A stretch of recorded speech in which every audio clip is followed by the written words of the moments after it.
Assalamualaikum warahmatullahi wabarakatuh. Selamat siang, salam sejahtera untuk kita semuanya. Om Swastiastu, Namo Buddhaya, salam kebajikan dan salam sehat.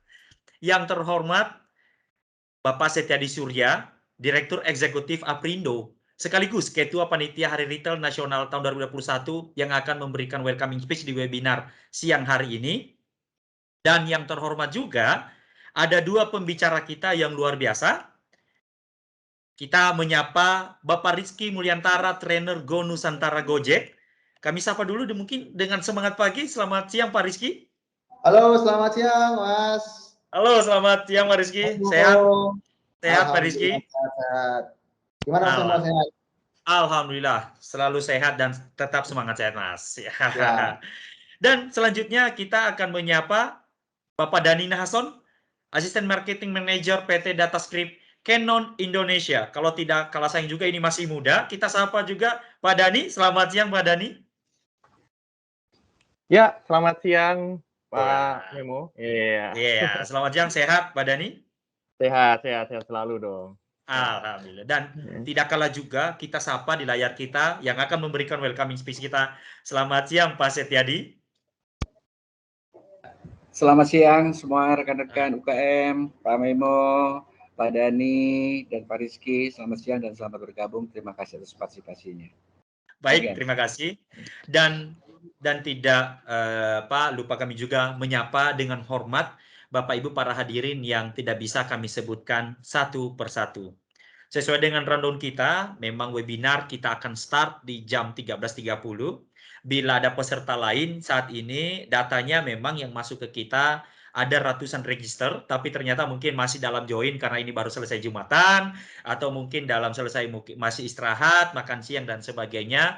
Jadi sambil berjalan, webinar tetap kita akan mulai.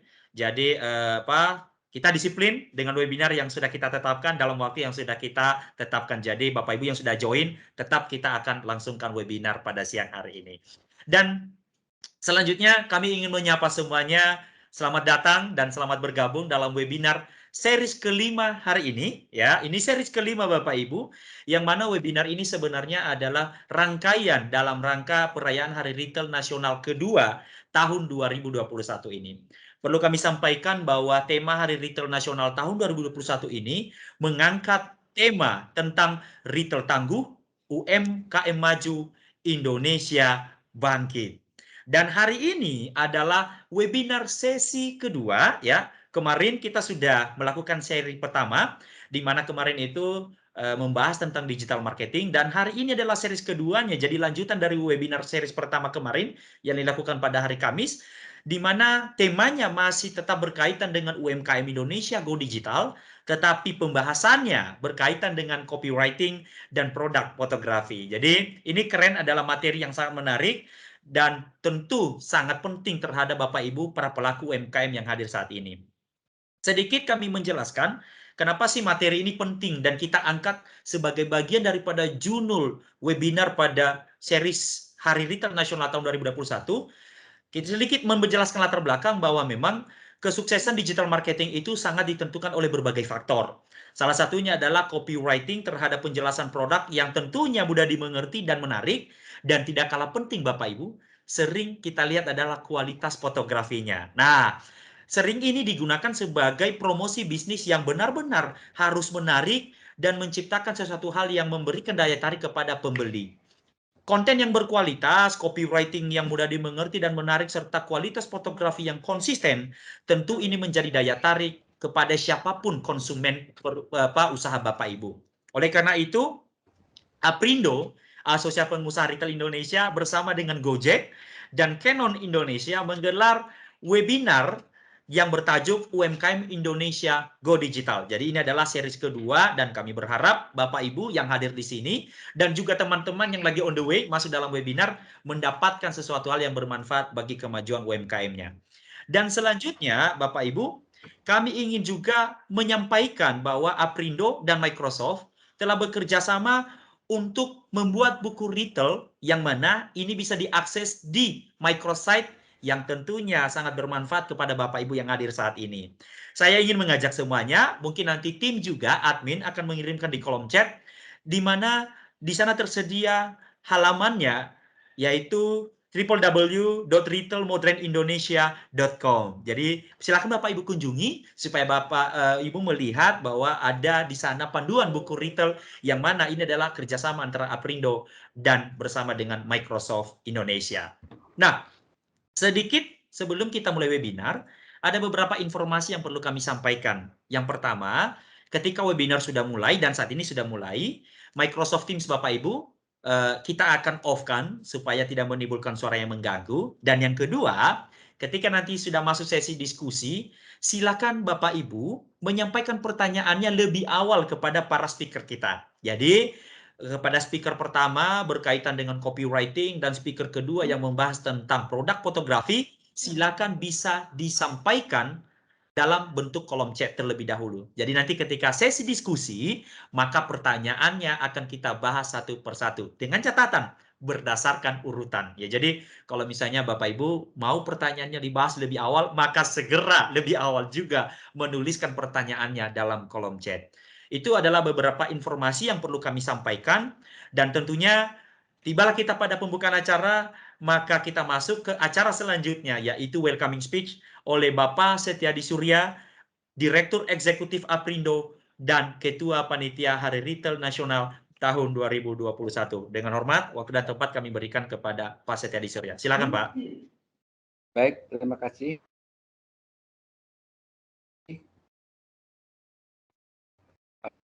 Assalamualaikum, nama budaya, salam kebajikan, serta salam sejahtera di tengah-tengah kita pada hari ini.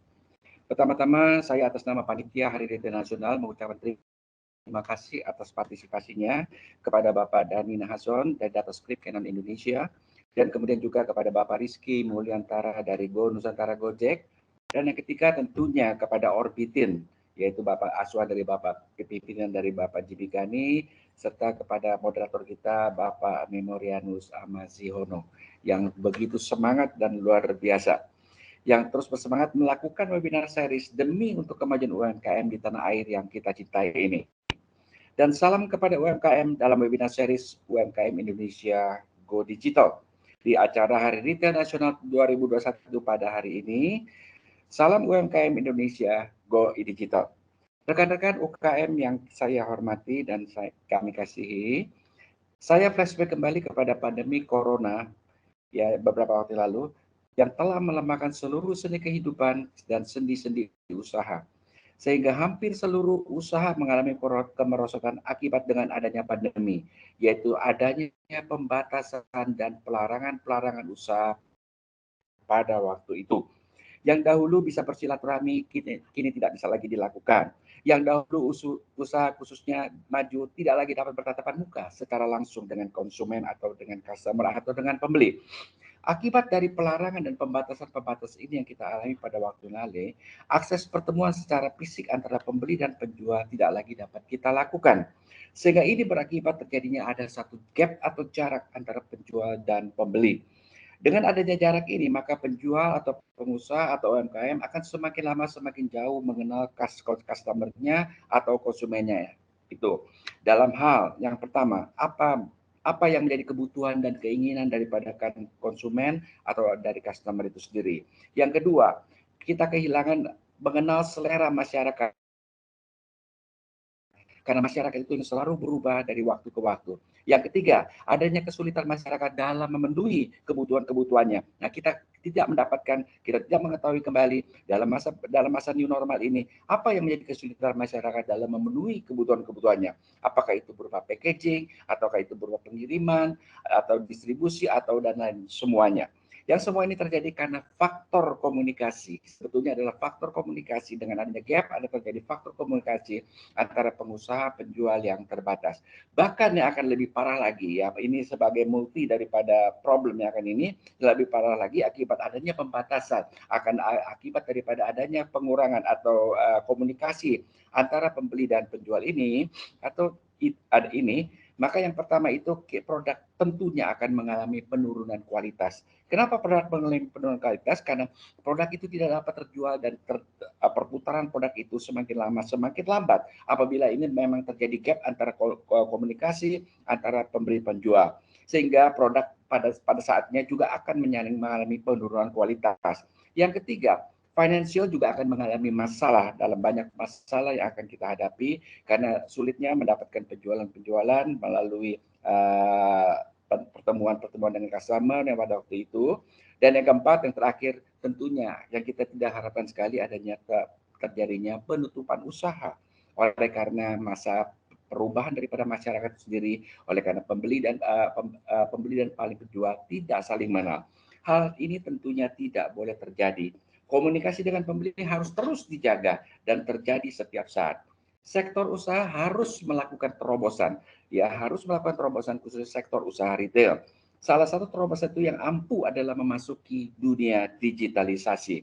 Dunia digitalisasi adalah satu-satunya jawaban dalam zaman sekarang ini dan khususnya dalam menghadapi pandemi atau menghadapi hal-hal kondisi yang seperti sekarang ini. Karena zaman ini berubah. Ketika terjadi pandemi dan kita sudah memasuki era baru, kita sudah memasuki PPKM level 1, akan tetapi kita melihat bahwa masyarakat itu sudah berubah, masyarakat itu sudah terjadi perubahan bagi dalam memenuhi kebutuhannya itu sendiri. Baik itu terjadi, baik itu dalam perdagangan domestik ataupun juga dalam perdagangan internasional. Maka itu, Aprindo melalui Panitia HRM menjadikan digitalisasi sebagai satu alat atau senjata dalam mendorong UMKM. Dengan digitalisasi, UMKM memasuki pasar yang lebih luas lagi. Batasan wilayah atas penjualan satu produk dapat kita atasi. Penyebaran produk dapat merata di seluruh wilayah Indonesia yang luas ini. Produk khas, misalnya contohnya produk khas di Medan, suatu saat juga bisa dijual di wilayah Papua. Kualitas produk dapat terjaga karena adanya perputaran peningkatan penjualan dari waktu ke waktu. Berikutnya lebih mampu lagi, UMKM akan melakukan analisa dan evaluasi dengan lebih baik lagi. Dunia digitalisasi adalah dunia komunikasi yang menjawab kondisi dan permasalahan sekarang ini. Oleh karena itu, kami mengharapkan para UMKM benar-benar mengikuti webinar series yang diadakan oleh Panitia HRN dengan seksama, yang agar benar-benar dan siap menghadapi pasar lokal dan juga pasar dunia sebagaimana diharapkan di kemudian hari kelak. Akhir kata, kami atas nama Aprindo dan Panitia Hari Internasional, kami mengucapkan terima kasih atas peran serta Bapak Ibu para UKM. Semoga hasil usaha kita untuk maju ke depan selalu mendapat ridho dari Allah Subhanahu wa Ta'ala. Sekian sambutan dari saya. Mari kita ikuti webinar yang diselenggarakan, dan atas waktu yang diberikan kepada saya mengucapkan terima kasih. Wassalam. Terima kasih Pak Setiadi Surya yang luar biasa yang sudah memberikan welcoming spesial untuk webinar siang hari ini. Dan sekarang kita lanjut kepada acara selanjutnya, yaitu adalah sesi berwebinar, sesi webinar. Dan tentunya untuk sesi pertama ini akan kita masuk kepada pembahasan tentang copywriting. Nah, ini pembahasan tentu copywriting ini, kalau Bapak Ibu sering memposting sesuatu, caption apa nih yang mau saya buat? Terkadang tuh pusing Bapak Ibu, caption apa sih? Nah, apa sih caption targetnya? Apa sih caption yang sesuai dengan produknya, menarik nggak sih? Nah, jadi hari ini kita datangkan langsung yang memang sudah ahlinya, yaitu Bapak Rizky Mulyantara, trainer Go Nusantara Gojek. Selamat siang Pak Rizky, sekali lagi saya sapa. Selamat siang Pak Memo. Nah, ini jadi Bapak Ibu para peserta hari ini, ayo kita garap ilmu dari Pak Rizky yang akan memberikan materi tentang copywriting. Dan tentunya selama nanti Pak Rizky memberikan paparannya, ada pertanyaan kepada Pak Rizky, langsung disampaikan ke dalam kolom chat. Nanti pada sesi diskusi kita akan bahas satu persatu. Kami persilahkan kepada Pak Rizky, waktunya kurang lebih 40-45 menit ke depan Pak untuk melakukan presentasi. Waktu kami persilahkan, silakan Pak. Siap, terima kasih Pak Memo. Izin share screen sebentar. Saya buka. Selamat siang teman-teman semua. Terima kasih sudah meluangkan waktunya siang hari ini untuk ikut kelas lanjutan terkait dengan copywriting. Perkenalkan, nama saya Rizky Mulyantara. Saat ini dari tahun 2019 saya aktif sebagai trainer Go Nusantara, salah satu program dari Gojek juga. Selain itu saya juga punya beberapa bisnis di daerah Jawa Tengah. Dan sejak tahun 2017 kami aktif bantu kurang lebih sekitar 10.000 teman-teman UMKM di berbagai kota di Indonesia untuk go digital atau go online. Nah, teman-teman juga, Bapak Ibu juga nanti bisa cek ke Instagram saya, praktisi digital marketing atau @rizky_mhs. Biasanya saya juga share tips trik terkait dengan dunia digital marketing seperti itu. Nah, kita masuk ke materi copywriting. Nah, copywriting ini lebih spesifik lagi yaitu digital copywriting. Kenapa? Karena copywriting ini ketika teman-teman nanti Bapak Ibu semua pelaku UMKM ingin mempromosikan produk-produknya secara digital, ini akan sangat penting dan juga sangat berguna. Apa sih Mas manfaatnya? Pertama, teman-teman bisa membuat brand atau produk bisnis kita ini semakin kuat. Kenapa? Karena dengan adanya copywriting, produk ataupun brand kita nanti bisa kita set. Kira-kira produk ini atau usaha ini atau brand ini mau kita set seperti apa? Apakah terkesan santai? Apakah terkesan serius gitu misalnya? Nah, tentu ini akan menyesuaikan dengan mayoritas pelanggan yang teman-teman miliki. Kalau mungkin mayoritas pelanggannya adalah anak-anak muda, mungkin akan jauh lebih tepat kalau teman-teman tipe tulisannya jauh lebih santai juga fleksibel. Kalau mungkin pelanggannya justru kebanyakan adalah mungkin praktisi atau mungkin orang-orang di atas 30 tahun gitu misalnya, nah mungkin justru akan lebih menarik kalau bahasa atau gaya bahasanya lebih formal seperti itu. Terus yang kedua bisa juga digunakan untuk membujuk calon customer. Kenapa? Karena copywriting ini juga teman-teman bisa membantu produk teman-teman semua lebih dikenal atau lebih menarik bagi calon pelanggan. Nggak cuma sekedar menjelaskan speknya, nggak cuma sekedar menjelaskan karakteristik produknya, warnanya, bentuknya, ukurannya, tapi lewat copywriting ini teman-teman bisa bikin narasi atau bisa bikin tulisan yang bagus dan juga menarik bagi pelanggan untuk membacanya seperti itu. Terus yang ketiga, yang terakhir adalah memanusiakan bisnis kita. Nah, dengan adanya copywriting yang tepat, konsumen ini seolah-olah lagi ngobrol sama orang, walaupun itu mungkin dipegang oleh admin yang berbeda, dipegang oleh banyak orang, kanal CS-nya atau mungkin kanal sosial medianya, tapi dengan gaya bahasa yang sama, mereka seolah-olah seperti bisa berkomunikasi langsung dengan brand-nya. Oh, kalau saya chat atau saya komunikasi dengan brand A, ini kesannya santai, kesannya misalnya luas gitu misalnya, dan segala macamnya seperti itu. Nah, terus copywriting ini sebenarnya bisa diterapkan di mana aja sih, Mas? Nah, pertama, teman-teman yang paling sering mungkin akan dipakai adalah di konten sosial media atau media sosial. Bisa di captionnya, bisa pada hashtagnya, atau bisa pada kata-kata atau kalimat yang teman-teman masukkan di posternya gitu misalnya. Bisa juga untuk konten marketing seperti iklan, terus juga slogan atau jargon gitu ya, atau teman-teman masukkan kalimat-kalimat atau kata-kata yang dimasukkan ke dalam brosur atau mungkin banner yang dicetak seperti itu.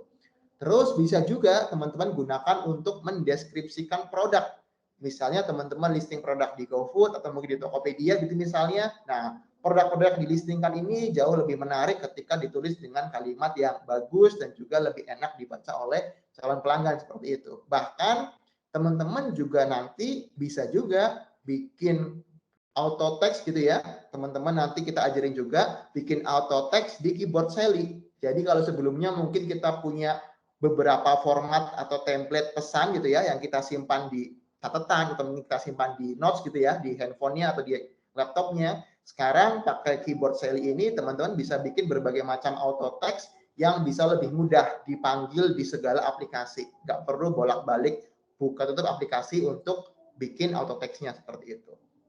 Lanjut. Nah, di kelas ini nanti kita akan pelajari 3 hal yang paling penting. Pertama adalah copywriting untuk sosial media atau media sosial, terus juga untuk deskripsi produk, dan terakhir nanti kita akan belajar gimana caranya bikin pesan otomatis lewat si keyboard Sally ini.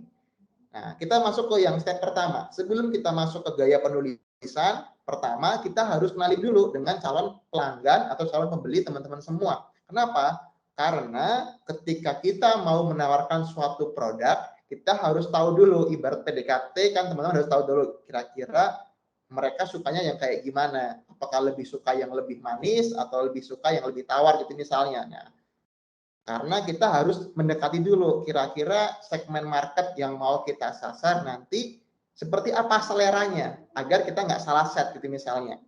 Nah, kenapa kok semua produk ciki-ciki misalnya yang ada MSG-nya itu rasanya kuat? Ya karena mungkin segmen marketnya mereka adalah anak-anak dan juga remaja yang memang suka dengan produk-produk yang rasanya kuat gitu misalnya. Mereka nggak akan menurutin masukan dari orang tua atau mungkin masukan dari ayah ibunya yang mungkin komplain karena cikinya banyak MSG-nya misalnya. Ya karena memang target market utamanya mereka bukan orang tua. Target market utamanya adalah mungkin anak-anak dan juga remaja yang memang suka dengan rasa yang kuat seperti itu. Nah, terus yang ketiga, teman-teman juga bisa menjaga hubungan dengan memastikan apa sih kesukaan calon customer-nya, apa kira-kira selera dari calon pembelinya, teman-teman bisa terus maintain tuh hubungannya biar makin erat, syukur-syukur dia bisa lebih sering beli atau mungkin bisa beli lebih banyak seperti itu.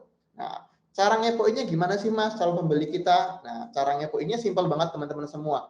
Bapak Ibu, teman-teman bisa bikin draft seperti ini. Teman-teman bisa tulis juga biodata dari calon customer mayoritas yang teman-teman mau sasar. Teman-teman bisa tentu itu. Oh, produk A ini mungkin akan cocok untuk usia sekian sampai sekian. Jenis kelaminnya apa? Kalau makanan mungkin lebih general ya. Pria wanita mungkin masuk. Tapi kalau kayak fashion, terus juga mungkin beberapa kerajinan gitu misalnya. Kadang ada fashion atau kerajinan yang lebih cocok untuk pria, ada juga fashion atau kerajinan yang lebih cocok untuk wanita gitu misalnya. Terus setelah gender, teman-teman juga bisa kepoin kira-kira target market saya ini domisilinya mayoritas di mana ya? Apakah di perkotaan atau di pedesaan gitu misalnya? Apakah dalam satu kota atau mungkin di luar kota atau di luar pulau bahkan mungkin. Terus selain itu, selain domisili, teman-teman juga bisa kepoin status pekerjaan dari calon customer-nya. Kira-kira dengan harga sekian, dengan rasa seperti ini atau dengan kualitas seperti ini, mayoritas pembelinya akan datang dari mana? Segmen mana? Apakah dari segmen pelajar atau mahasiswa gitu misalnya, atau segmen orang-orang yang sudah bekerja? Nah, kalau sudah bekerja, teman-teman bisa bertanya lagi, apakah sudah bekerja itu dalam artian jadi karyawan atau wira swasta gitu misalnya. Nah, baru teman-teman semakin dalam lagi, teman-teman bisa tentuin, oh dengan harga satu piece-nya sekian, kira-kira orang yang mampu beli atau orang yang banyak beli itu yang pendapatan bulanannya berapa kira-kira kayak gitu. Setelah teman-teman kepoin biodatanya, teman-teman bisa kepoin gerak-geriknya. Nah, dengan tahu oh usianya mungkin 20 sampai 30 tahun. Gerak-geriknya gimana? Jenis konten apa yang disukai sama usia tersebut gitu misalnya. Terus bentuk produk atau menu yang disukai kayak gimana? Jadi saya bilang contohnya, apakah harus banyak rasanya yang kuat gitu misalnya atau lebih cenderung ke produk yang lebih sehat gitu misalnya. Nah, menyesuaikan tergantung dengan segmen market yang teman-teman mau sasar nanti seperti itu. Termasuk juga dengan gaya bahasanya. Ketika teman-teman segmen marketnya anak muda dengan segmen market mungkin di atas 30 tahun, otomatis gaya bahasa yang teman-teman gunakan akan sedikit berbeda. Yang segmen marketnya anak muda mungkin lebih santai, lebih misalnya lebih gaul gitu ya, dengan gaya bahasa yang mungkin kekinian, tapi yang segmen 30 tahun ke atas mungkin cenderung lebih formal dan juga lebih serius, biar nggak terkesan itu alay gitu misalnya. Terus yang terakhir juga, nah ini yang penting, apakah customer teman-teman semua ini mayoritas menggunakan bahasa Indonesia atau mereka justru mayoritas lebih enak membacanya dalam bentuk bahasa Inggris. Nah, karena ini menyesuaikan. Jangan sampai ketika kita tahu customernya mayoritas itu lebih suka menggunakan atau membaca bahasa Indonesia, teman-teman bikin tulisan yang pakai bahasa Inggris. Akhirnya pesan yang mau disampaikan malah nggak sampai seperti itu. Nah, caranya teman-teman nanti bisa bikin tabel seperti ini. Teman-teman petakan tuh, kira-kira usianya berapa, jenis kelaminnya apa, domisilinya di mana aja, terus pekerjaan sampai jumlah penghasilannya berapa kira-kira per bulan. Dari situ teman-teman baru lagi masuk lebih dalam lagi. Mayoritas konsumen yang mau ditarget kira-kira lebih suka konten yang seperti apa. Terus bentuk produk atau menu yang disukai seperti apa.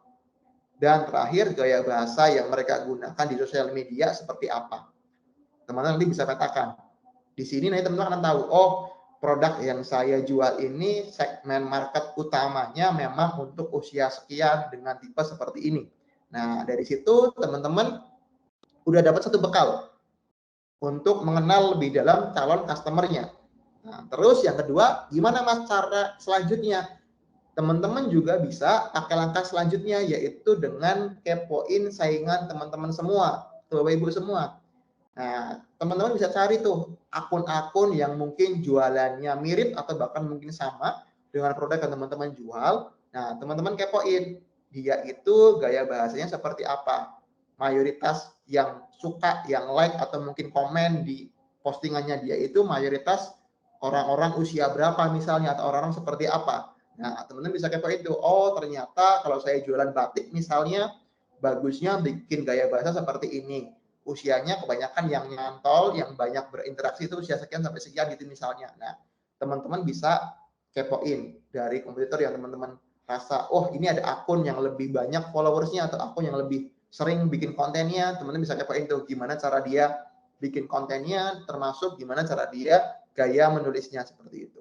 Nah, terus tadi kan Mas Rizky bilang kita mau belajar copywriting, tapi kok di awal-awal justru stepnya malah ngepoin customer sama ngepoin pelanggan. Nah, kenapa? Jawabannya adalah dengan gaya bahasa yang tepat, kita akan bisa lebih dekat dengan calon pembeli potensial kita. Biar nggak salah settingan, biar nggak salah perkenalan gitu misalnya.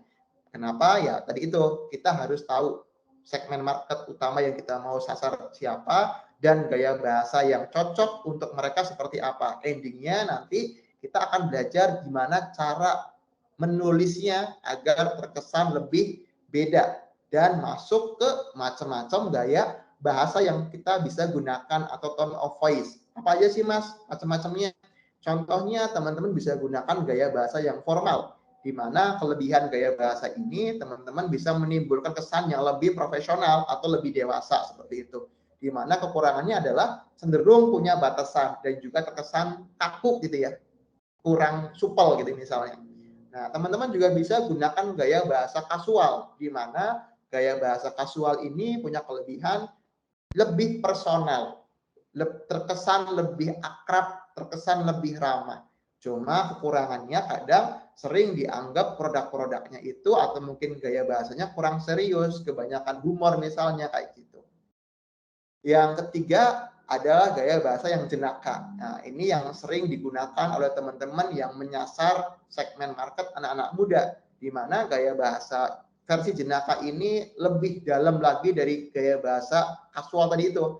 Lebih terkesan lebih akrab, lebih melokal gitu ya, atau lebih daerah juga bisa, dan juga teman-teman terkesan lebih ramah. Tapi negatifnya apa? Kalau gaya bahasa jenaka, kadang-kadang orang itu nggak bisa menilai kita kapan seriusnya gitu ya. Gimana produk-produk kayak kesehatan atau mungkin produk-produk yang butuh uji klinis gitu ya, kadang nggak cocok pakai gaya bahasa jenaka ini karena terkesan nggak serius dan juga nggak terpercaya produknya kayak gitu.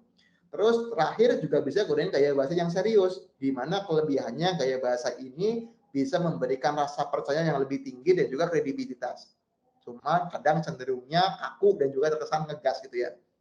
Nah, produk-produk kayak kesehatan, kecantikan mungkin bisa juga pakai gaya bahasa yang serius karena itu produk-produk yang perlu uji klinis, yang perlu meningkatkan kredibilitas produknya kayak gitu. Nah, terus teman-teman coba tebak, tulis di kolom chat nanti kira-kira gaya bahasa apa sih yang dipakai oleh brand ini. Nah, teman-teman nanti bisa cek di kolom, tulis di kolom chat gitu ya. Kira-kira dengan gaya bahasa bakso bujangan ini kira-kira menggunakan gaya bahasa yang mana? Dompet boleh sepi, mangkok bakso harus rame, jumbo, Jumat buy one get one gitu misalnya. Nah, gaya bahasa apa sih Mas yang digunakan? Gaya bahasa yang digunakan adalah gaya bahasa yang jenaka. Kenapa? Ya karena mungkin segmen marketnya bakso bujangan kebanyakan usia 20 tahun sampai 30 tahun. Makanya gaya bahasa yang dipakai harus sedikit santai, syukur-syukur bisa menyelipkan 1-2 jokes gitu ya, yang itu bisa menambah minat pelanggannya. Cuman PR-nya kalau teman-teman mau gunakan gaya bahasa seperti ini, jangan sampai jokes-nya atau gurauannya justru malah merendahkan orang lain atau menyinggung isu yang sensitif seperti itu. Selamat teman-teman, tadi sudah bisa mengenal sedikit calon pelanggan teman-teman. Terus selanjutnya apa sih Mas yang harus kita lakukan? Setelah kita kenal sedikit bagaimana karakteristik dan juga gerak-gerik pelanggan kita. Selanjutnya kita harus bikin tulisan yang menyentuh hati, seperti yang Om Ari Lasso bilang. Sentuhlah dia tepat di hatinya. Gimana sih Mas bikin tulisan, bikin story, atau bikin orang kalau bilang sekarang itu storytelling jadi story selling, jadi cerita yang bisa menjual. Nah, di tahun 2021 ini, berikut ini bocorannya. Teman-teman bisa pakai gaya empati seperti ini, di mana teman-teman bisa bikin tulisan yang menyentuh sisi emosional pembacanya. Bisa menyentuh sisi emosional dalam bentuk empati gitu misalnya, atau mungkin terenyuh gitu misalnya. Semakin menyentuh tulisannya, akan semakin mudah kontennya untuk disukai dan juga dibagikan oleh orang lain. Terus yang kedua, teman-teman juga bisa pakai gaya bahasa yang lokal, kedaerahan gitu misalnya. Kalau teman-teman misalnya targetnya cuma di kota Jakarta aja, teman-teman nggak ada salahnya pakai bahasa Betawi gitu misalnya, yang mungkin lebih dekat sama lebih familiar dengan orang Jakarta misalnya. Teman-teman targetnya adalah orang Surabaya aja misalnya, dalam satu kota, yang ada salahnya teman-teman bikin gaya bahasa yang daerah Surabayanan gitu, misalnya pakai re segala macamnya gitu misalnya. Ini membuat kontennya jauh lebih terkesan dekat. Yang ketiga, kadang bisa juga diselipkan jokes khas bapak-bapak RT gitu misalnya ya, karena jokes ini terkenal jokes yang ringan dan juga mudah menghibur kayak gitu. Sederhana, simple, tapi ya nggak lucu-lucu amat, tapi oke lah gitu misalnya. Bisa buat orang ketawa sedikit gitu misalnya. Nah, teman-teman juga bisa mengkombinasikan, bisa pakai jokes bapak-bapak dicampur dengan gaya bahasa lokal juga bisa, atau bikin tulisan empati yang dirangkum atau mungkin dibentuk dalam gaya bahasa yang lokal, itu juga bisa. Teman-teman tinggal nanti kreasikan aja. Nah, selanjutnya copywriting itu sebenarnya akan mendukung funneling dari produk kita, di mana kalau teman-teman mungkin sudah familiar ya dengan model AIDA seperti ini, attention, interest, desire, sama action. Nah, ketika teman-teman bikin kalimat untuk tahap attention ini, teman-teman harus bikin kalimat atau narasi yang itu menarik bagi orang untuk sekedar membaca judul atau headline-nya. Karena tujuannya apa? Di bagian attention ini kita pengen tarik sebanyak mungkin orang untuk memperhatikan tulisan ataupun konten kita nanti. Makanya kalau di Instagram ya otomatis paragraf pertama itu yang paling nendang, yang paling bikin orang penasaran buat baca selanjutnya kayak gitu. Terus setelah baca paragraf awalnya, teman-teman baru tembak di situ di bagian interestnya. Teman-teman tonjolkan tuh keunggulan produknya, manfaat produknya yang teman-teman bisa hadirkan dan juga dirasa akan jadi solusi yang tepat bagi calon pelanggannya. Setelah pelanggan tahu manfaat produknya, teman-teman bisa masuk lebih dalam lagi di bagian desire untuk menggugah emosi dari si pelanggan itu. Selipkan kalimat-kalimat yang bisa memposisikan produk teman-teman semua agar mereka itu merasa dekat dan juga merasa butuh untuk beli produk ini kenapa gitu misalnya. Nah, terakhir ajak mereka untuk bertindak. Bisa bertindak ajakan untuk beli atau ajakan untuk apa? Silakan teman-teman set aja. Kalau ajakan untuk beli, ya teman-teman set kalimat seperti apa yang membuat orang itu mau untuk segera beli. Misalnya, dengan memilih produk ini, teman-teman ikut membantu menghidupi ibu-ibu rumah tangga di sekitar Sidoarjo gitu misalnya. Atau apa? Teman-teman nilai-nilai yang teman-teman masukkan. Bisa juga kalimat bagian action ini teman-teman bisa tutup dengan kalimat promo. Yuk beli sekarang. Gratis apa gitu misalnya. Khusus pembelian November gratis produk apa. Atau khusus pembelian November diskon sekian persen.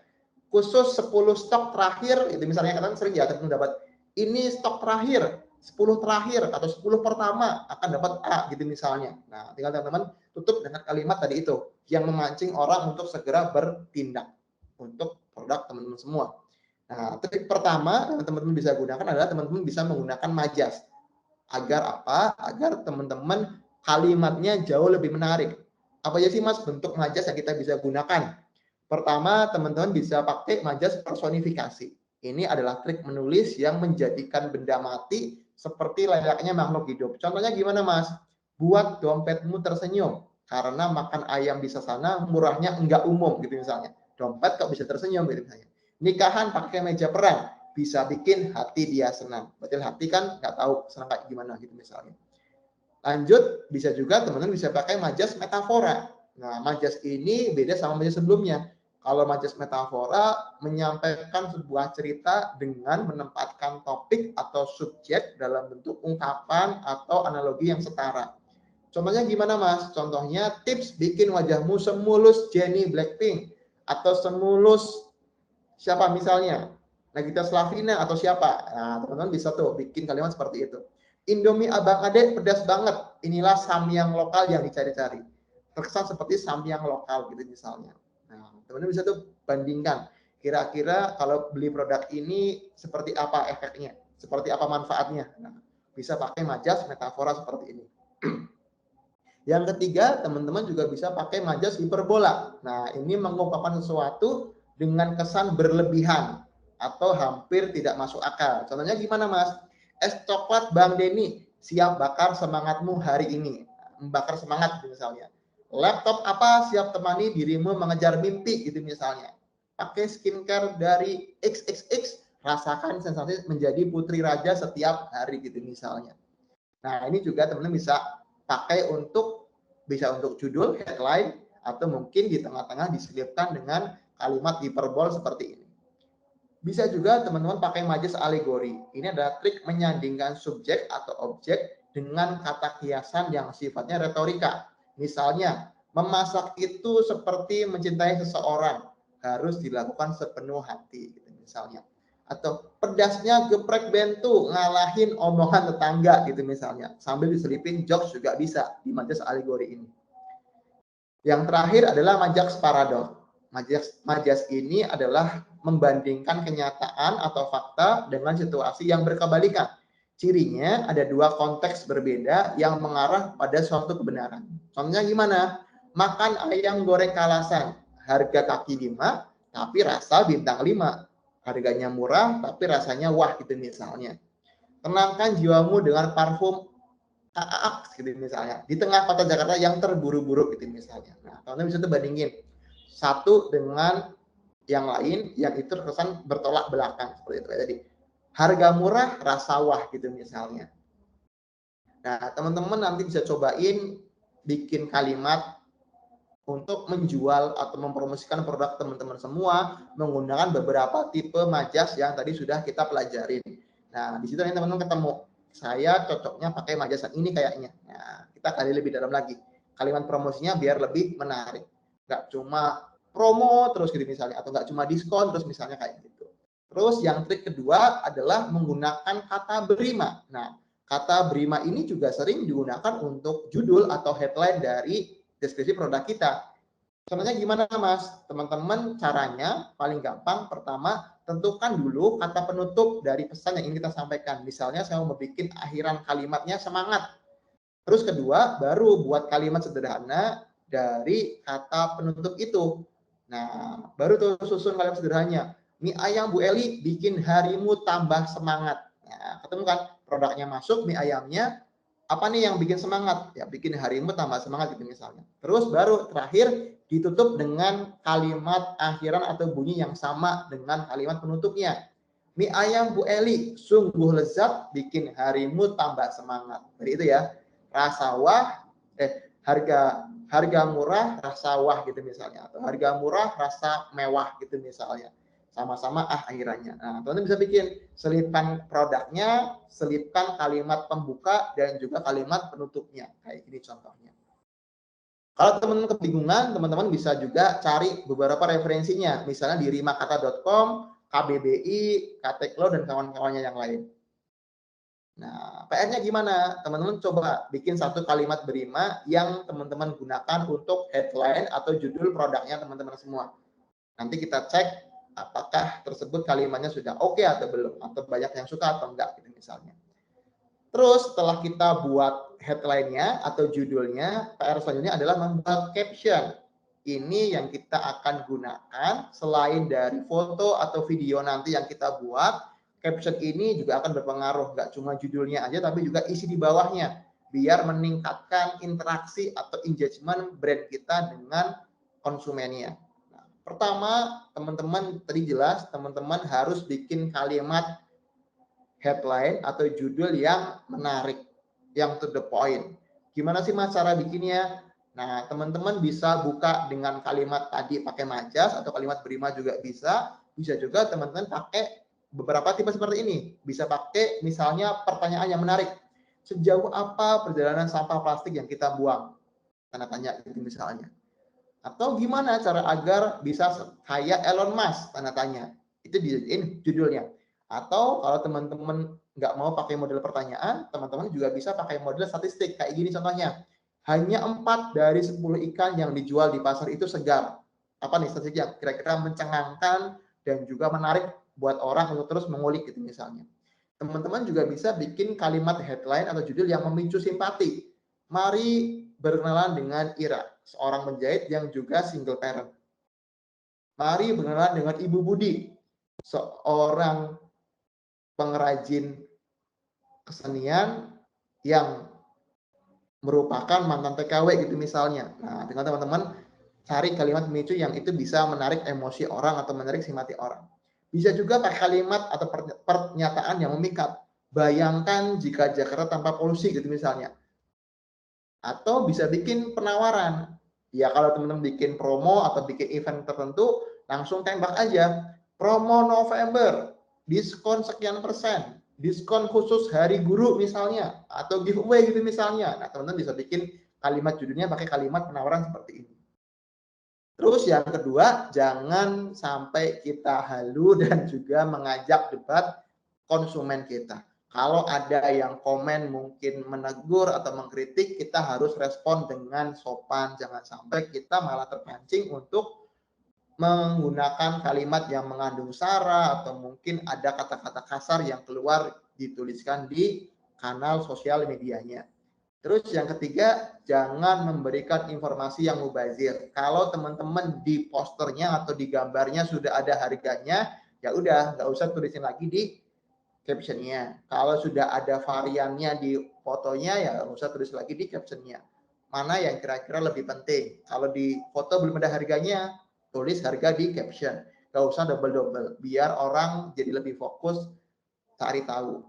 Fotonya udah menggambarkan apa, baru captionnya yang menjelaskan yang lebih lanjut gitu misalnya.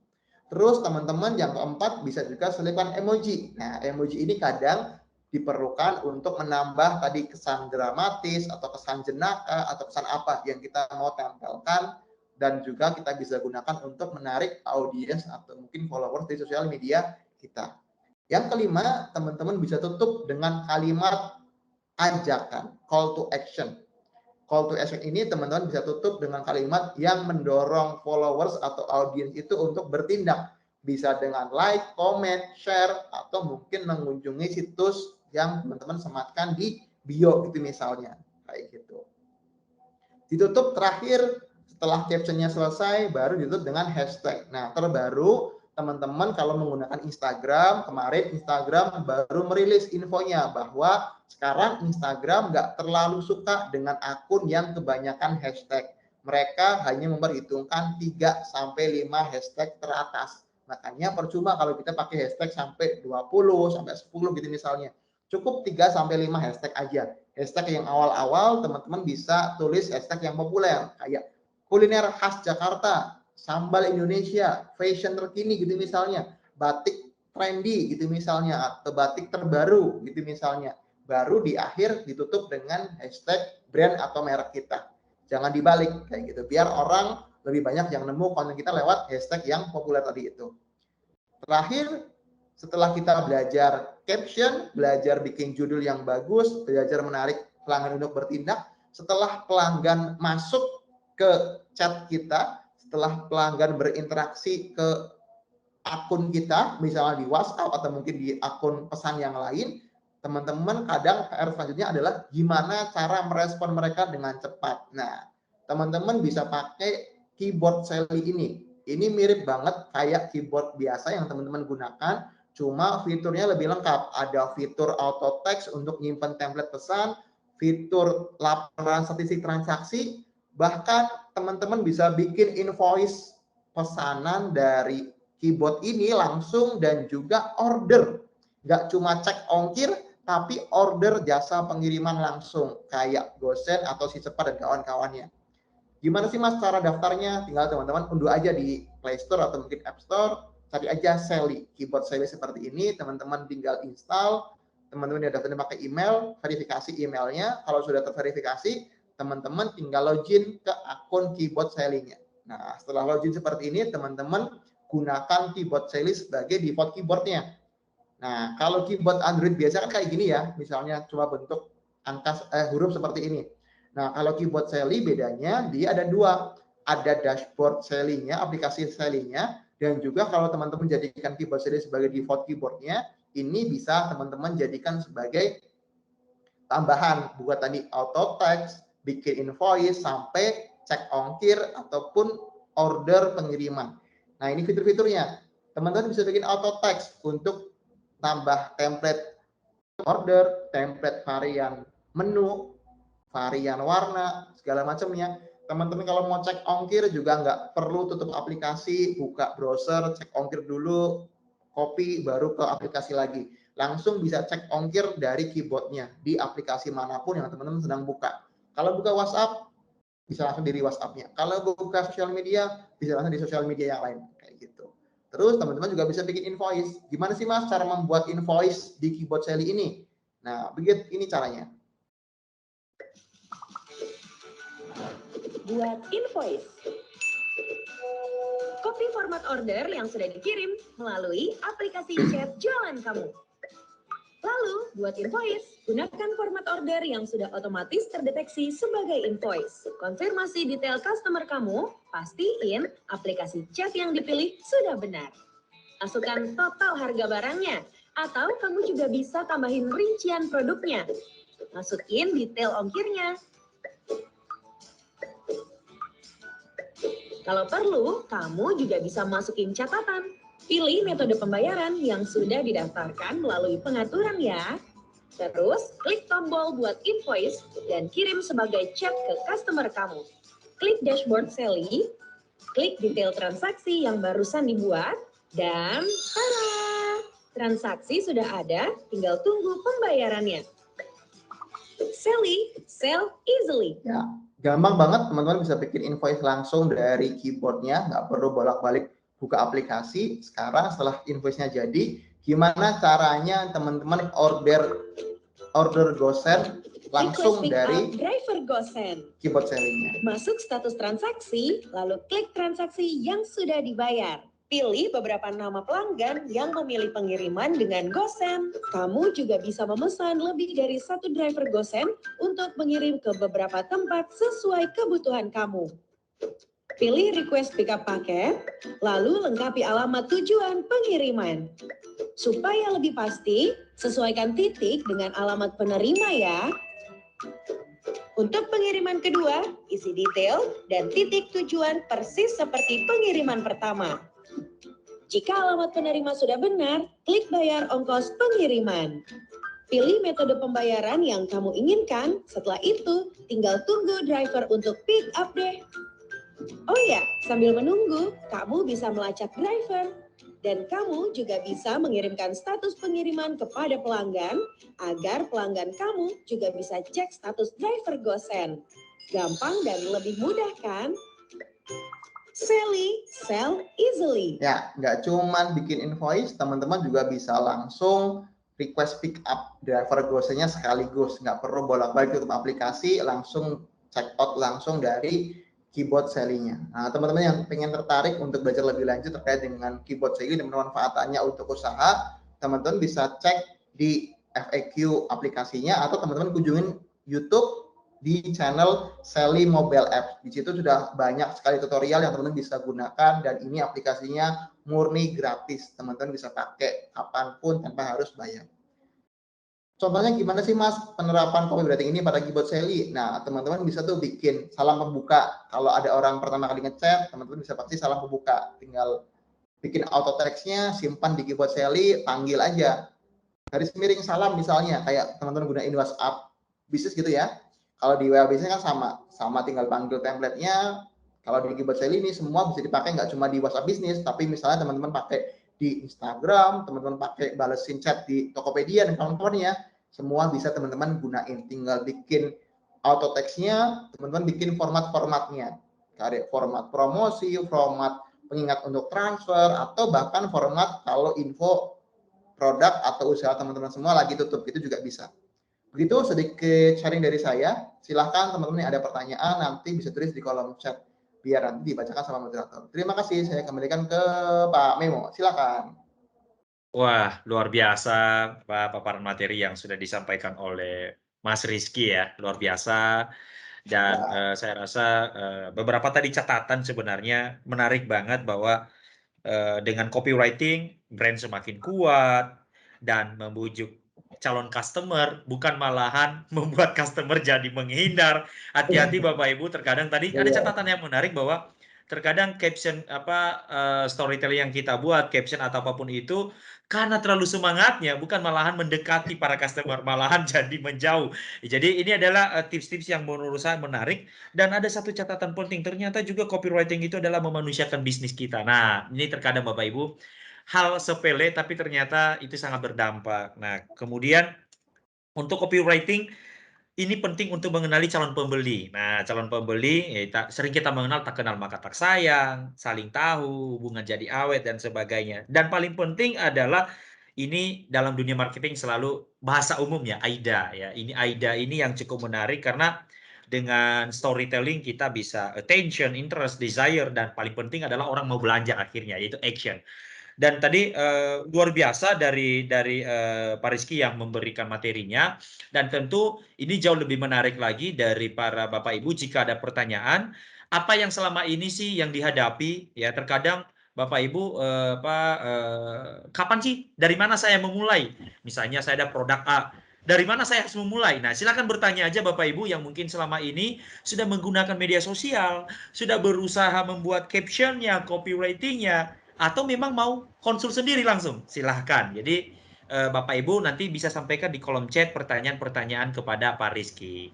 Nah, jadi mohon izin, jadi karena Pak Rizky tetap stay tune Pak, mohon izin kita akan masuk kepada sesi kedua Pak.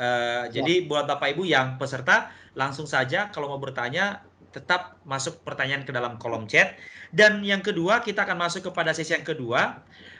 Kita akan membahas tentang produk fotografi. Nah, ini yang cukup menarik Bapak Ibu.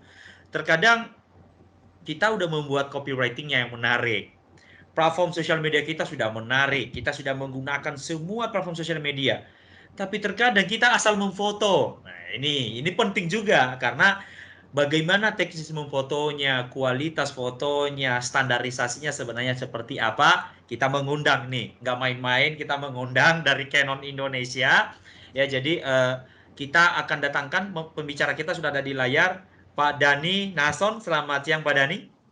Ya, selamat siang Pak Memo. Yes, selamat siang Pak Dhani, dan luar biasa sudah stay. Dan Bapak Ibu, kita berharap, ayo kita gali lagi. Tadi sudah berbicara copywriting. Nah, setelah jadi copywriting, produknya seperti apa nih yang mau dipasarkan dalam bentuk fotografinya. Jadi tidak menunggu waktu lama, kurang lebih 40-45 menit kepada Pak Dhani Nason, kami berikan waktu untuk melakukan presentasi berkaitan dengan produk fotografi. Silakan Pak Dhani.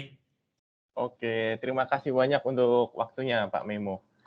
Jadi ya memang ya ini ternyata webinar di kali ini tuh memang cocok sekali gitu. Jadi di awal kita belajar tentang copywriting, nah di sini kita belajar tentang fotografinya. Jadi memang benar-benar dua hal yang sangat penting di dalam kita menjalankan bisnis gitu. Jadi kita berharap dari ilmu yang bisa kita bagikan di sini ini juga bisa membantu Bapak Ibu dalam meningkatkan bisnis yang dijalankannya. Oke, sebelumnya perkenalan dulu. Saya Dani Nahason, saya adalah asisten marketing manager dari PT Datastrip, khususnya untuk handle yang Canon, dari Canon Indonesia. Nah, di kesempatan kali ini saya akan sharing untuk bagaimana untuk memotret fotografi, terutama untuk produk ya. Tapi sebelum kita masuk ke fotografi produk, di sini saya mau sharing dulu untuk basic fotografi. Jadi kenapa saya sharing mengenai basic fotografi di sini supaya kita mendapatkan dasar-dasar ilmu tentang fotografi itu. Jadi saat kita memotret produk ataupun yang lainnya, kita misalkan mendapatkan suatu masalah, kita tahu masalah itu di mana gitu. Karena kalau kita tidak belajar dasarnya, kita saat melakukan kesalahan bingung, ini kesalahan ada di mana, segala macam. Nah, akhirnya nggak nemu jalannya gitu. Jadi tidak mendapatkan jalan untuk memperbaiki selanjutnya. Oke, ya ini sedikit informasi mengenai fotografi. Fotografi itu awalnya berasal dari bahasa Yunani, ya, dari kata fotos dan juga grafo. Jadi fotos itu ya ini adalah cahaya artinya kalau dalam bahasa Indonesia, dan grafo itu melukis. Jadi banyak orang yang bilang fotografi itu apa sih? Ya ini adalah melukis dengan cahaya. Nah, melukis cahaya itu peralatannya apa aja? Apa aja yang perlu kita perhatikan dengan seksama gitu. Kalau melukis standar kan berarti kuas, cat air gitu. Nah, kalau fotografi apa nih gitu. Nah, yang pasti adalah cahaya ya. Nah, dengan sekarang ini adalah bahasa yang paling sering dikemukakan dalam fotografi, yaitu exposure triangle. Ini yang akan menentukan sekali bagaimana kita mengatur cahaya yang masuk. Di sini ada 3 hal penting, yaitu shutter speed, aperture, dan ISO. Nah, nanti kita akan pelajarin masing-masing segmen poin ini, dan apa saja efeknya dari perubahan yang ada di 3 poin ini. Yang pertama itu adalah shutter speed. Shutter speed ini adalah kecepatan rana saat membuka. Jadi ini ibaratnya itu gimana cahaya ini masuk tuh berapa lama sih gitu. Di sini kan kalau kita lihat di kamera, kalau paling dasar lah di handphone itu udah ada macam-macam tuh, ada yang dari 1/15. Kalau kita set manual ya, karena kalau di handphone kadang-kadang setnya auto. Di kamera pun kalau set auto udah langsung set yang terbaik gitu. Nah, di sini ada 1/15, 1/60, sampai macam-macam sih, tergantung dari kamera yang kita gunakan, itu sampai 1/8000. Efeknya apa? Nah, ini gambarannya. Kalau kita set speed-nya itu rendah, 1/10, ataupun nanti lebih lama lagi membukanya, nah kita bisa membuat efek air itu seperti kapas gitu. Jadi ada efek motion-nya. Ini kalau kita lihat di air mancur ini, makanya kalau Bapak Ibu melihat ada fotografer motret air terjun ataupun di pantai, kok efek airnya kayak kapas nih gitu. Itu biasanya shutter speed-nya itu dibuat rendah.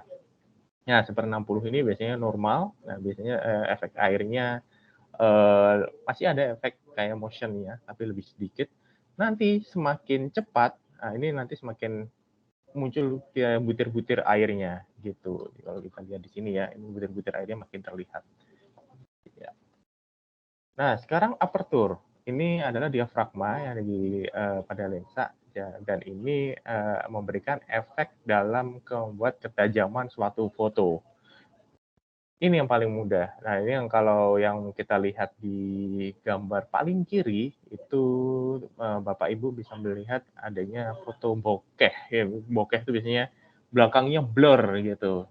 Itu bahasa slangnya itu bokeh gitu. Nah, ini ingin membuat foto subjek yang kita foto ini terlihat lebih detail. Kita kalau melihat berarti langsung mata tertuju di sini karena background-nya blur. Nah, ini kita membawakan diafragma yang angkanya kecil. Semakin tinggi angkanya, biasanya akan langsung membuat background-nya akan terlihat lebih jelas. Ya, ini pun juga begitu, karena kalau kita lihat ini 5,5, ini 16, dia makin jelas gitu. Jadi dengan pengetahuan ini, saya berharap Bapak Ibu nanti nggak bingung nih, oh kok masih kelihatan jelas ya, padahal saya pengen bikin fotonya belakangnya blur, nggak terlihat nih gitu. Nah, itu bisa nanti di-set di manual, langsung di-set aperturnya dikecilkan gitu angkanya. Nah, biasanya kalau kita foto dengan auto, dia akan cari aman yang kira-kira, oh udah cocok nih sesuai gitu. Ya udah nih, biasanya rata-rata jadinya yang tengah gitu. Kalau biasanya kalau kita mau lebih, oh aku pengen lebih bokeh, nah di sini. Lanjut, ini untuk ISO. ISO itu sensitivitas warna terhadap cahaya ya. Biasanya kalau di kamera lama namanya ASA gitu. Jadi kalau semakin gelap, biasanya kita membutuhkan ISO atau ASA itu semakin tinggi gitu. Cuman ada efeknya juga nih. Semakin tinggi ISO atau ASA itu biasanya akan berefek ke namanya noise. Jadi foto-fotonya ada bintik-bintiknya. Gitu. Ini biasanya terjadi nih kalau kita memotret di kondisi malam, dan di saat memotret malam itu kok akhirnya ada bintik-bintik nih di kulit segala macam. Oh, ini ternyata kalau di auto ISO-nya langsung di push ke atas. Yang penting bisa terlihat tidak gelap, tapi ya itu jadi ada efek noise. Bisa diibaratkan sebenarnya ketiga hal tersebut itu seperti keran air gitu. Jadi keran air itu kalau selama besaran lubangnya itu kita ibaratkan sebagai aperturnya. Sedangkan air itu adalah cahaya yang masuk ke kameranya. Dan durasinya itu adalah durasi ini keluar, air keluar itu seperti shutter speed. Jadi kita set nih shutter speed-nya 1/50, berarti ya hanya 1/50 tuh keluarnya airnya waktunya. Nah, sama ini adalah bukaannya. Sekarang kita pingin cahaya itu sebenarnya seberapa banyak sih gitu. Ya, pinginnya pas nih, yang cahayanya pas. Kita set untuk apertur dan shutter speed-nya, kecepatan dan ininya dipaskan gitu. Untuk dasarnya seperti itu. Ini untuk contoh efek-efeknya. Kalau kita lihat misalkan kita mau buat warnanya netral. Nah, ini sepertinya diagonal ini Bapak dan Ibu bisa melihat warnanya cahayanya udah sangat pas gitu. Dan ini biasanya kita set ya, biasanya kalau kita pinginnya semakin fokusnya ini kalau lebih besar nih ya, di sini fokusnya di belakangnya lebih blur gitu. Ini karena bukaan angkanya kecil gitu. Oke, lanjut. Nah, kalau di kamera ataupun di handphone, ini paling mudahnya adalah dengan melihat angka yang ada di sini tadi gitu. Dengan di sini biasanya ada angka minus sampai plus. Kalau kita mau warnanya pas, sebenarnya paling aman di sini nih, udah langsung di angka 0. Sedangkan kalau mau lebih terang, biasanya kita set ke angka plus, dan kalau mau gelap ke angka minus gitu. Nah, setelah belajar tentang segitiga exposure, nah kita belajar tentang lensanya. Jadi kalau kita lihat lensa itu banyak sekali macamnya, dan saya akan memperlihatkan efek-efek dari lensa yang kita gunakan. Sekarang kalau lensa itu udah sangat banyak ya, bahkan kalau di smartphone atau apapun itu kadang-kadang sudah ada beberapa lensa gitu. Biasanya kalau kita mau foto yang lebar, pemandangan, atau mungkin kelompok, ya itu biasanya menggunakan lensa wide. Nah, jadi di sini lebih lebar, lebih banyak yang bisa kita tangkap. Nah, cuman nanti biasanya ada efek yang namanya distorsi. Nah, distorsi itu ini nih. Jadi di kiri ini biasanya efek distorsi itu keluar saat di ujung-ujung. Di sini misalkan ini pohonnya ini distorsi, dia melar ke kiri gitu. Jadi kalau Bapak dan Ibu ada foto grup nih dan nggak mau kelihatan gemuk, nah itu jangan berdiri di pojok kiri ataupun kanan, karena nanti akan membuat badannya kelihatan lebih gemuk gitu. Lebih bagus nanti ada di tengah karena dia efek distorsinya akan lebih kecil gitu kalau untuk lensa wide. Kemudian ada lensa zoom standar, ini biasanya lensa yang sangat pas gitu, jadi efeknya tidak banyak membuat distorsi itu tadi, jadi ini sudah sangat pas. Nah ini kalau kita ini dengan lensa zoom standar itu biasanya memiliki punya range lebar sampai ke zoom yang standar gitu. Kalau ini dengan zoom 70 mili dan yang ini 24 mili. Jadi masih kita bisa zoom. Bisa kita atur zoom-nya lebih wide ataupun mendekat. Terus ada juga lensa fix. Biasanya lensa fix ini punya diafragma itu angkanya sampai kecil ya. Jadi dengan angka yang kecil ini akhirnya bisa membuat foto di belakang ini kelihatan lebih blur, lebih bokeh. Ya, seperti ini juga. Ini dengan f2.0 dan ini dengan f1.8. Dan ada juga lensa telefoto, ini biasanya untuk yang jaraknya super jauh ya, biasanya untuk memotret hewan, itu kita butuh yang jauh, atau momen-momen seperti ini, karena ya kita tidak ingin mengganggu untuk prosesi ibadah, jadi lebih baik memotret itu dari jarak jauh. Itu basic untuk fotografi secara umum.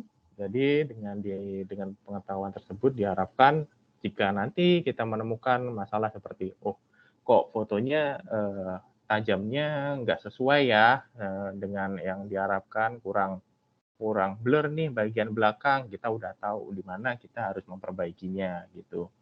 Dan atau mungkin kalau ini kok fotonya aku pengen bikin cipratan air nih gitu. Nah ini di mana kita harus perbaiki, kok kurang kelihatan cipratan airnya, kita bisa perbaiki dari shutter speed.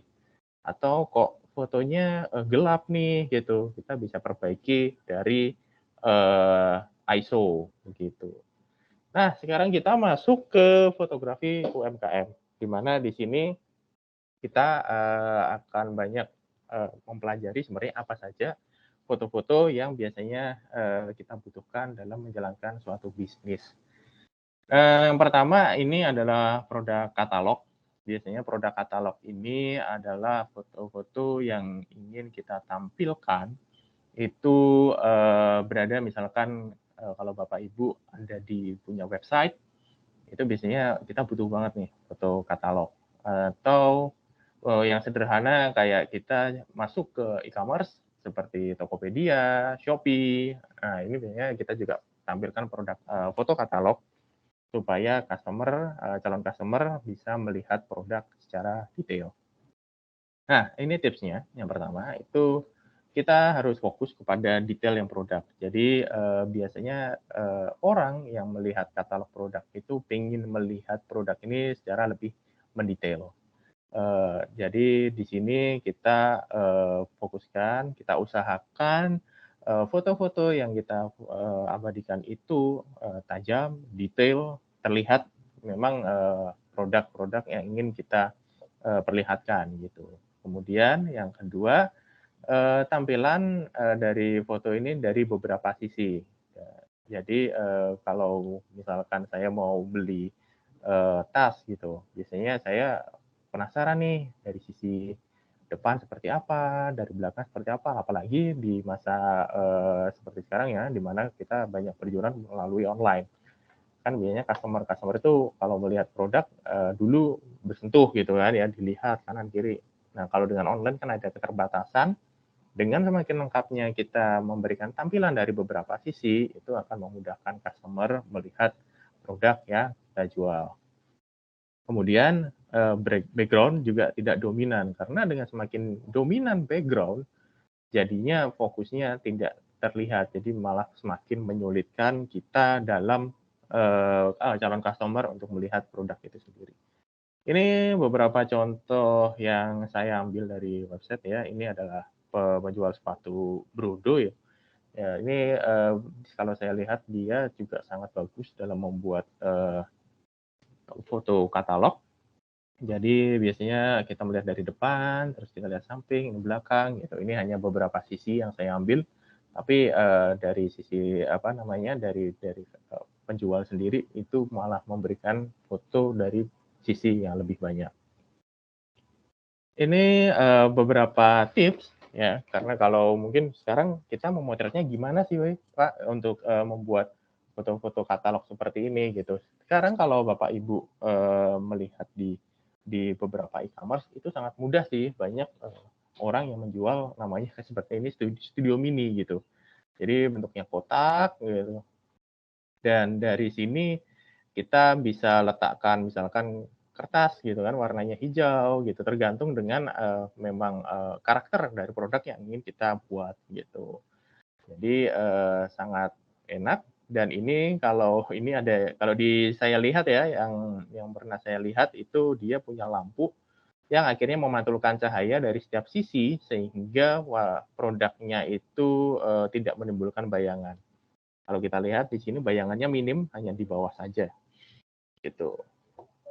Oke, nah tapi kalau Bapak dan Ibu tidak masih nggak mau deh untuk beli gitu kan, masih pingin apa namanya masih terlalu mahal atau bagaimana gitu.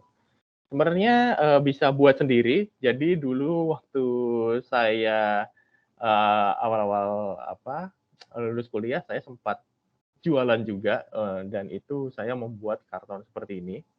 Kita buat dan saya ditempel-tempel saja, lalu ditembak menggunakan misalkan kita punya lampu belajar atau senter dari beberapa sisi.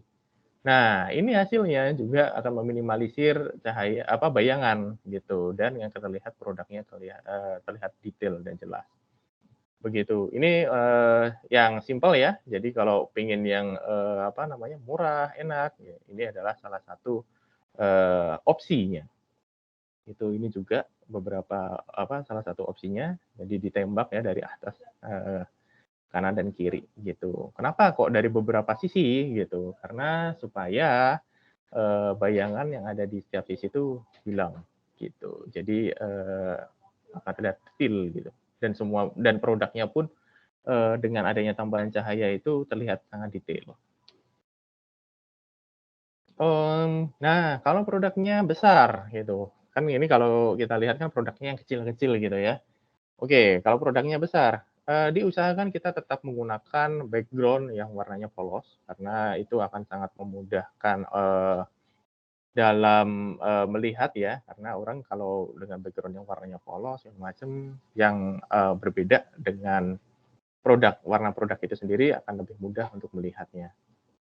Nah, kalau yang besar, nah ini bisa mencari warna-warna yang polos atau minim tekstur ya. Nah, kalau kita lihat di sini ini contohnya menggunakan alas dengan tekstur kayu.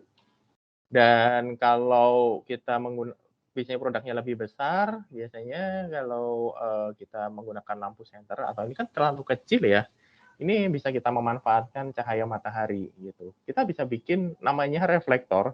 Reflektor itu fungsinya memantulkan cahaya supaya saat kita memotret produk, bayangan itu tadi minim dan kita bisa memberikan warna detail pada bagian-bagian yang biasanya tertutup bayangan gitu. Kalau di luar sebenarnya di toko-toko kamera itu dijual reflektor gitu. Harganya bermacam-macam sih tergantung dari mereknya. Tapi kalau masih, oh ya udah deh kita masih belajar untuk foto gitu dan pingin yang murah, ini bisa menggunakan kertas-kertas styrofoam ya kalau nggak salah, bukan styrofoam ya. Ya itu aku agak lupa nama kertasnya ini. Ya ini biasanya kalau kita dibungkus-bungkus makanan tuh, nah ini biasanya kita bisa menggunakan itu dan itu juga dijual dengan harga yang sangat murah. Tinggal kita tempelkan di karton, nah udah nih dia bisa memantulkan cahaya ke objek makanan atau produk yang akan kita foto. Nah, kalau yang tadi itu adalah yang untuk tips-tips untuk bagi Bapak Ibu yang sedang mencoba untuk foto segala macam.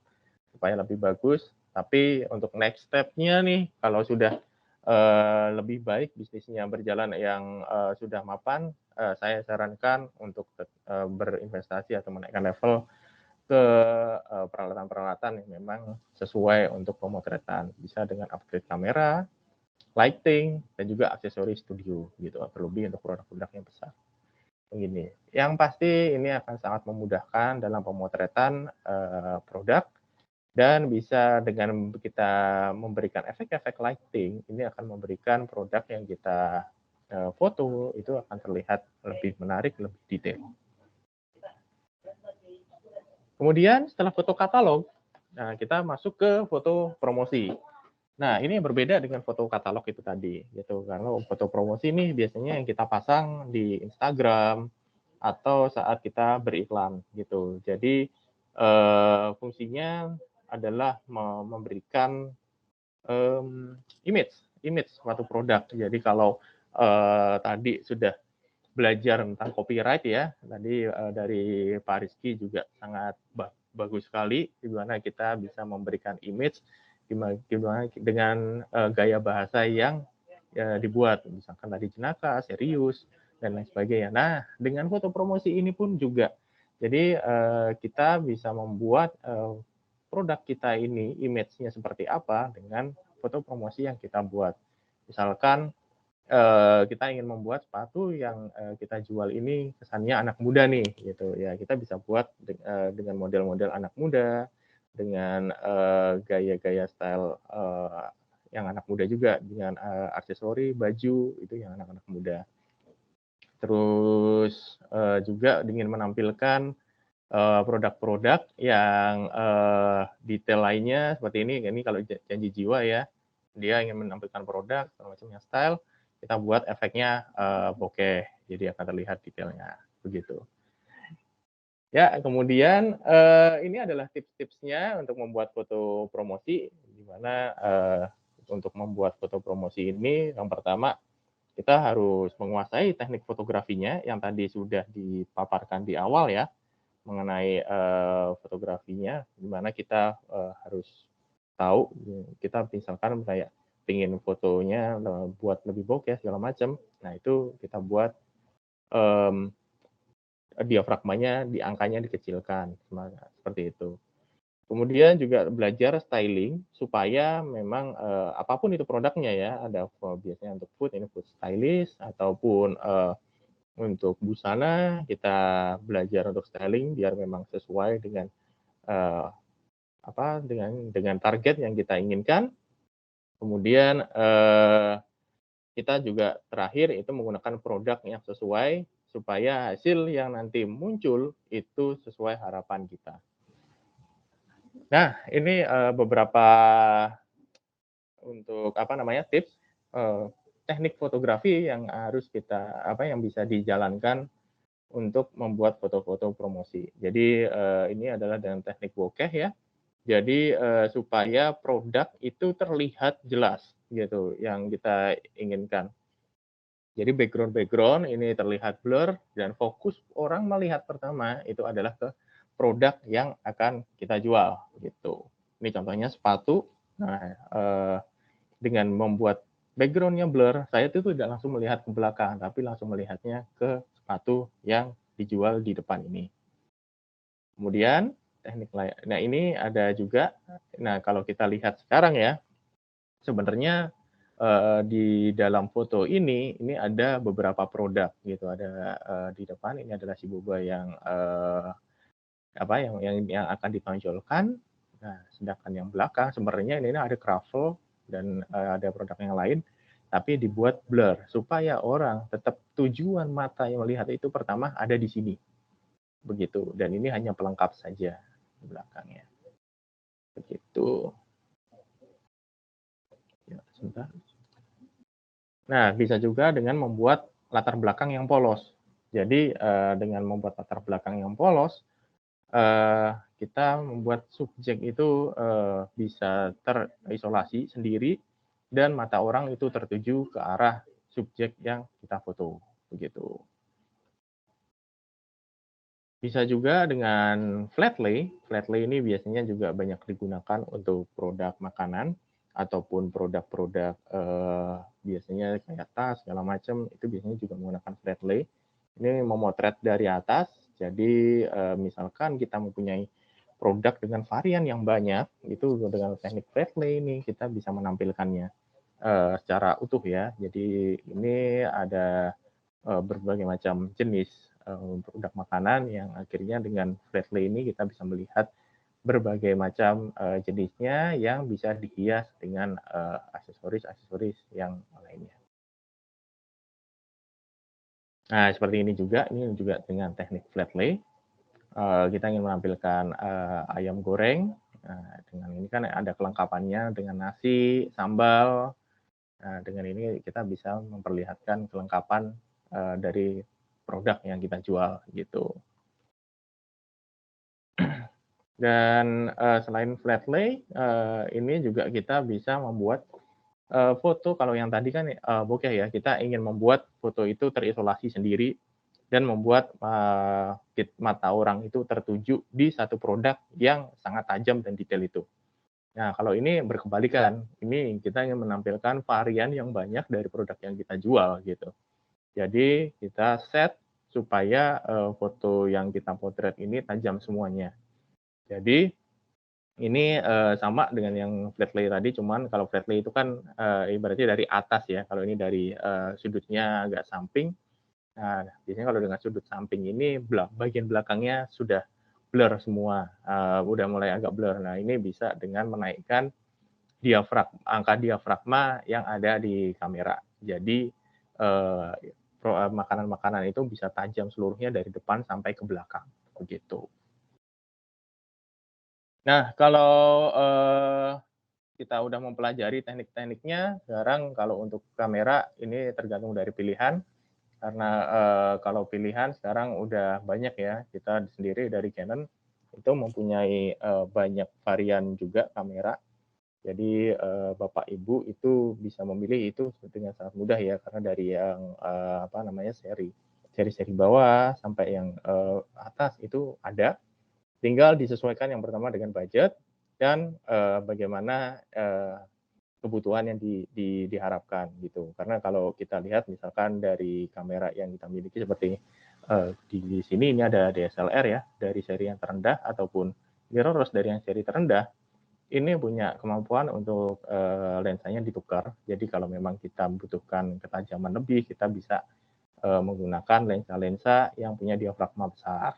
Tuh, atau kita ingin bikin yang tadi terlihat belakangnya blur gitu, kita bisa cari lensa yang punya diafragma kecil. Jadi bisa disesuaikan dengan kebutuhan-kebutuhan kita dalam memotret gitu.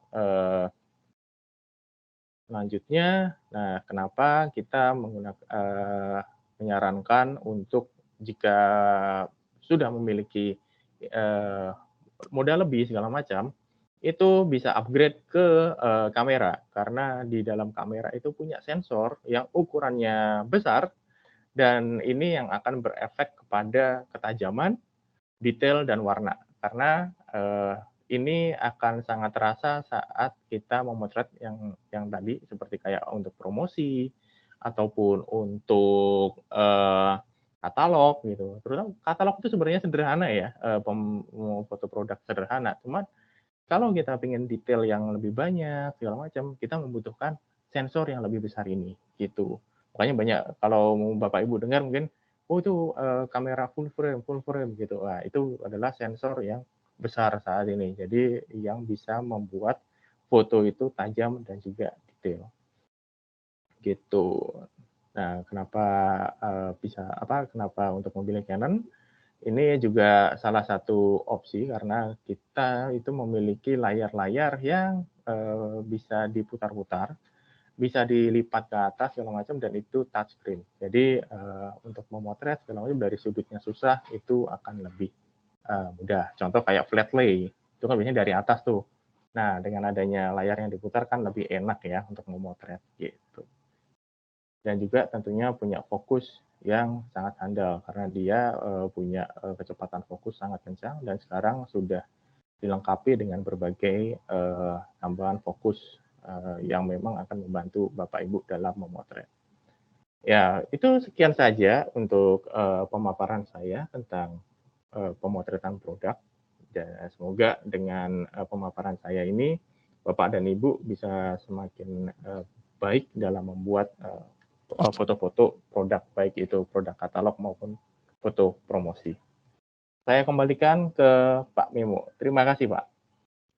Baik, terima kasih Pak Dani yang luar biasa dari Canon Indonesia yang sudah memberikan pencerahan sedikit ya Bapak Ibu dalam waktu yang cukup sangat singkat ini. Tentu yang peserta saat ini hadir ya mendapatkan pencerahan dari yang tadi dari awal sudah dijelaskan berkaitan dengan copywriting, dan yang kedua itu ditekankan kepada kualitas foto yang memang selama ini kita sering lakukan Bapak Ibu, terutama dalam hal mempromosikan produk, terutama dalam hal ya tidak hanya produk sih, bahkan sehari-hari yang mungkin di sini tidak juga memiliki usaha mempromosikan berkaitan dengan konten-kontennya dan sebagainya. Nah, jadi Bapak Ibu terima kasih. Ini sekarang kita sudah masuk kepada sesi diskusi, dan di sini Bapak Ibu kembali lagi kami ingatkan ya, sekarang kita sudah masuk sesi diskusi nih ya. Jadi mungkin tadi sedang fokus mendengarkan materi daripada speaker kita, ada 2 orang ya. Dari Pak Rizky tadi dari Gojek Indonesia, dan juga sekarang adalah Pak Dani yang terakhir dari Canon Indonesia. Mungkin saya sebelum ada tadi pertanyaan dari kolom chat, dan mungkin Bapak Ibu kami undang lagi ya, silahkan sampaikan pertanyaan dalam kolom chat. Ini kita sudah masuk pada sesi diskusi yang mana hari ini kita berikan kesempatan untuk bisa bertanya semaksimal mungkin yang memang kita gali ilmu para speaker kita yang sedang memberikan materinya hari ini. Nah, mungkin saya sedikit memberikan pertanyaan nih kepada Pak Rizky. Kalau misalnya ini Pak berkaitan dengan yang tadi copywriting, Pak Rizky masih ada di tempat ya?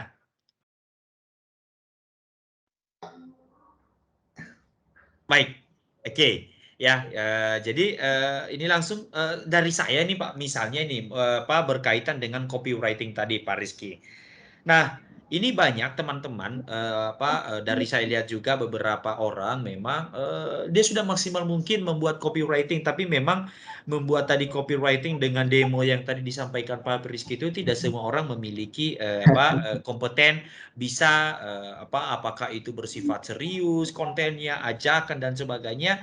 Tentu produknya sudah bagus, tetapi copywritingnya masih belum mumpuni dari pelaku usahanya itu sendiri. Nah, solusi apa nih Pak yang harus dilakukan Pak supaya saya ini tidak memiliki kemampuan, terus sudah belajar semaksimal mungkin, tapi tidak bisa membuat caption yang menarik dan sebagainya. Mungkin karena faktor usia atau faktor karena memang seperti apa. Nah, apakah ada solusi lain nggak Pak yang bisa dilakukan supaya produknya bagus, copywriting ini pun mendukung usaha yang sudah ada? Mungkin sedikit gambaran Pak Rizky. Siap, terima kasih Pak Memo. Jadi kalau paling mudah memang step yang kita lakukan adalah ATM ya, amati, tiru, dan modifikasi. Betul, makanya jadi di awal-awal kenapa kita ajak teman-teman untuk melihat sekilas pesaingnya atau kompetitornya, fungsinya tadi itu. Sama-sama jualan batik misalnya. Nah, teman-teman mungkin, Mas, akun saya cuma 1000 followersnya atau mungkin cuma 2000 followersnya, gitu kan. Nah, teman-teman cari tuh akun-akun batik yang sama-sama jualan batik yang mungkin followersnya sudah banyak gitu ya, atau mungkin yang sudah sering bikin konten gitu misalnya. Nah, di situ teman-teman ulik, kira-kira kalau mereka itu jualan batik, kalimatnya seperti apa ya? Kalimat ajakan yang mereka gunakan, atau mungkin kalimat-kalimat yang mereka tuliskan ketika listing produk.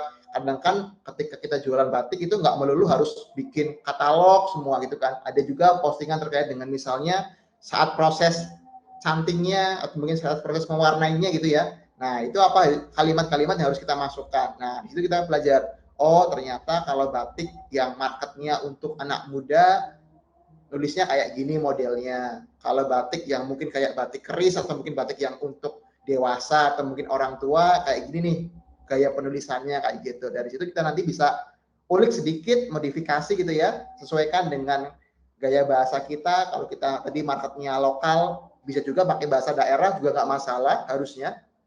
Teman-teman bisa stand out dan juga ya tadi itu modifikasi dikit-dikit aja dari yang sudah ada yang mungkin ada di pasaran kayak gitu. Itu paling mudah sih, Pak. Semoga bisa membantu. Oke, berarti catatannya adalah sebenarnya garisnya adalah ATM, analisa, Oke. tiru, modifikasi. Jadi ini memang tips-tips Bapak Ibu, jangan sampai juga kita 100% juga kita tiru Bapak Ibu. Nggak bisa Betul. juga, makanya modifikasi yang paling penting. Tapi kebanyakan juga hanya analisa, tiru, action. Nah ini yang terkadang salah. Terkadang juga, oh ini captionnya kok saya lihat ini kayaknya udah nge-booming banget di internet ya, bahkan versi Google malahan. Jadi ini yang paling penting adalah analisa, tiru, plus modifikasi. Nah, jadi buat Bapak Ibu yang memiliki UMKM yang selama ini ya sudah membuat caption sebagus mungkin, tapi ternyata agak susah ya. Mungkin salah satu solusinya adalah berkaitan dengan analisa, tiru, modifikasi. Nah, mungkin itu pertanyaan yang cukup menarik dan jawaban yang menarik dari Pak Rizky, dan tentu ini ada pertanyaan Pak di kolom chat. Dari account, mohon maaf ini apakah Bapak atau Ibu, mohon maaf. Dari Kiki, account Kiki mengatakan bahwa saya ingin bertanya kepada Pak Rizky. Saya kan punya produk fashion. Untuk copywriting-nya gitu cocoknya apa ya Pak? Jenaka atau serius? Waduh, serius pakai fashion. Nah ini gimana Pak? Mohon tanggapannya Pak Rizky, silakan Pak. Betul. Ya. Pertama, teman-teman harus cek dulu produk fashionnya untuk segmen mana. Karena kan produk fashion luas ya. Teman-teman tuh segmennya apakah untuk anak muda atau mungkin untuk usia 30 tahun ke atas gitu misalnya. Kalau usia anak muda, produk-produk fashion untuk mungkin remaja atau mungkin untuk usia 20 tahunan gitu ya, itu mungkin akan lebih masuk kalau pakai gaya bahasa yang jenaka. Karena kan fashion lebih ditekankan dengan trendinya gitu ya, tren terkini, terus juga model terbaru gitu ya. Jarang fashion yang ini teruji di pabrik A gitu misalnya, atau teruji klinis gitu misalnya, harus ada sertifikatnya segala macam, itu kan jarang banget ada. Makanya mungkin lebih cocok pakai gaya bahasa yang jenaka. Nah, kecuali memang teman-teman misalnya jualan kayak fashion untuk fashion kantor atau mungkin fashion untuk kayak baju formal gitu ya, itu mungkin akan lebih cocok malah justru pakai gaya bahasa yang formal gitu ya. Jadi lebih to the point, kayak misalnya setelan, suit gitu ya, atau mungkin jas segala macamnya, itu mungkin malah lebih cocok kalau pakai gaya bahasa yang formal atau mungkin casual gitu ya. Tinggal yang disesuaikan tadi itu, segmen marketnya itu yang mana. Jangan sampai kita jualan ke segmen market millennials tapi pakai bahasa yang terlalu formal. Begitupun sebaliknya, segmen marketnya formal, kita pakai bahasanya milenial, nanti orang bacanya ya elah anak muda jualan ale amat gitu misalnya gitu kan. Nah, jangan sampai kayak gitu, biar itu pas aja kayak gitu. Iya, Begitu iya. Pak, semoga bisa menjawab. Oke. Jadi dari account mohon maaf kalau apakah Bapak ini atau Ibu ya, account atas nama Kiki ya, menarik sih ya. Kalau memang yang lebih mengarah ke milenial ya jangan terlalu serius lah. Ya jadi terkadang serius masih muda tapi serius, yang udah tua malahan tidak diseriusin. Jadi ya benar, mungkin ini bisa menjadi ilmu yang memberikan masukan ya kepada account Kiki dalam hal berkaitan dengan copywriting terhadap produk yang sedang dijualnya. Mungkin kalau ada pertanyaan selanjutnya kepada Pak Rizky berkaitan dengan copywriting, ya silakan Bapak Ibu langsung next memberikan pertanyaan di kolom chat. Dan ini saya ada pertanyaan ini sedikit kepada Pak Dani.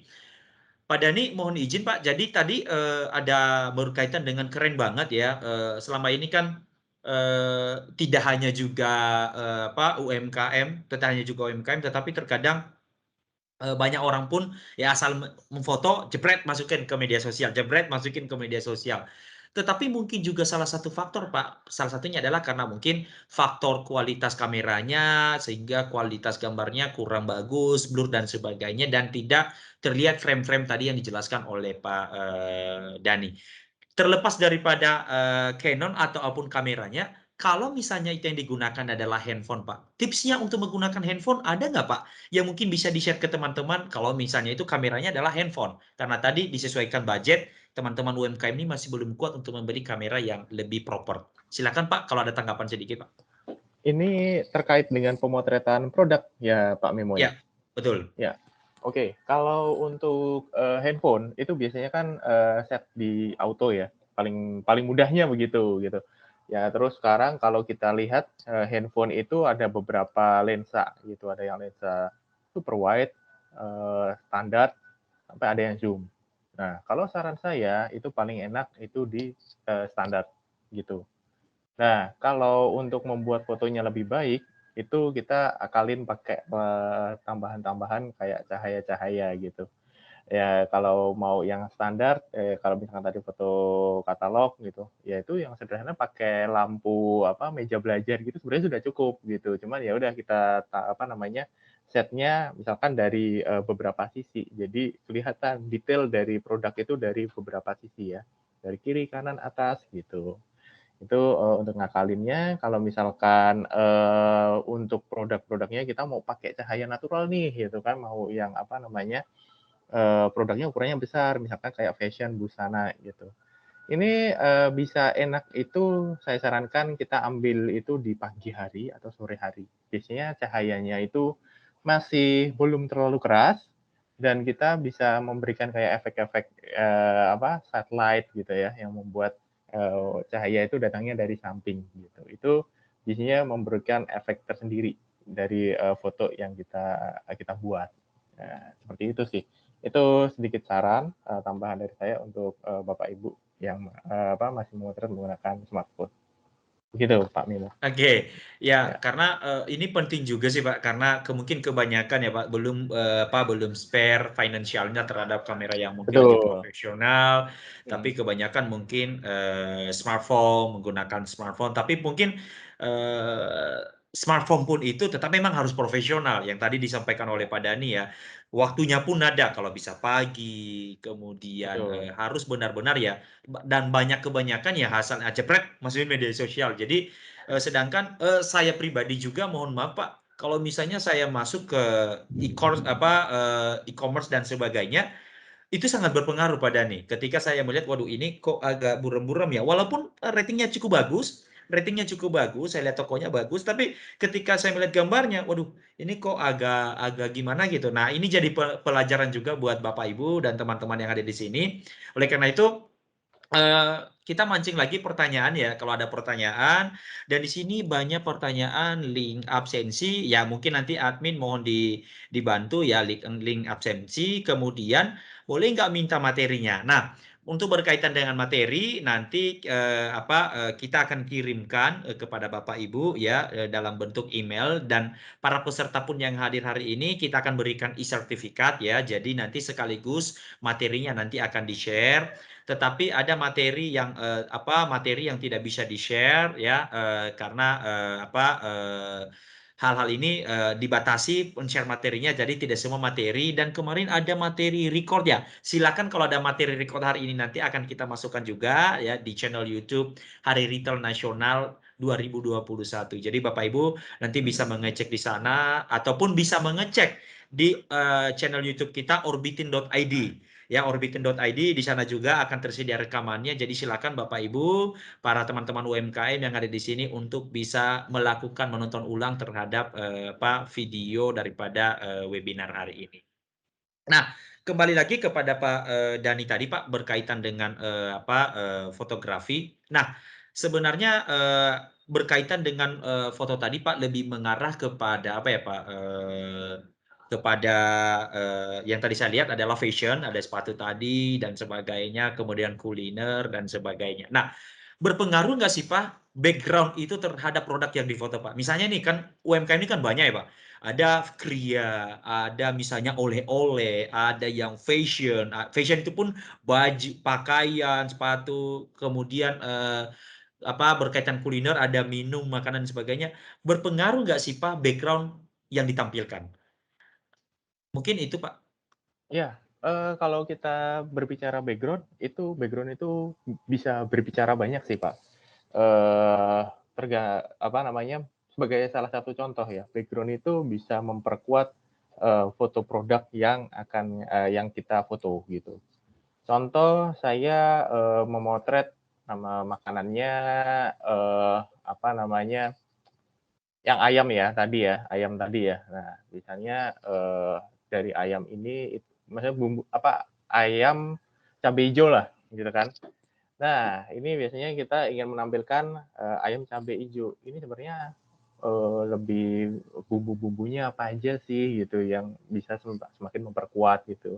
Di sini ada nanti ditambah lagi juga dengan beberapa sayur yang bisa menjadi pelengkapnya gitu. Jadi foto-foto background itu bisa melengkapi objek utama yang ada di foto tersebut. Atau misalkan kayak jus ya.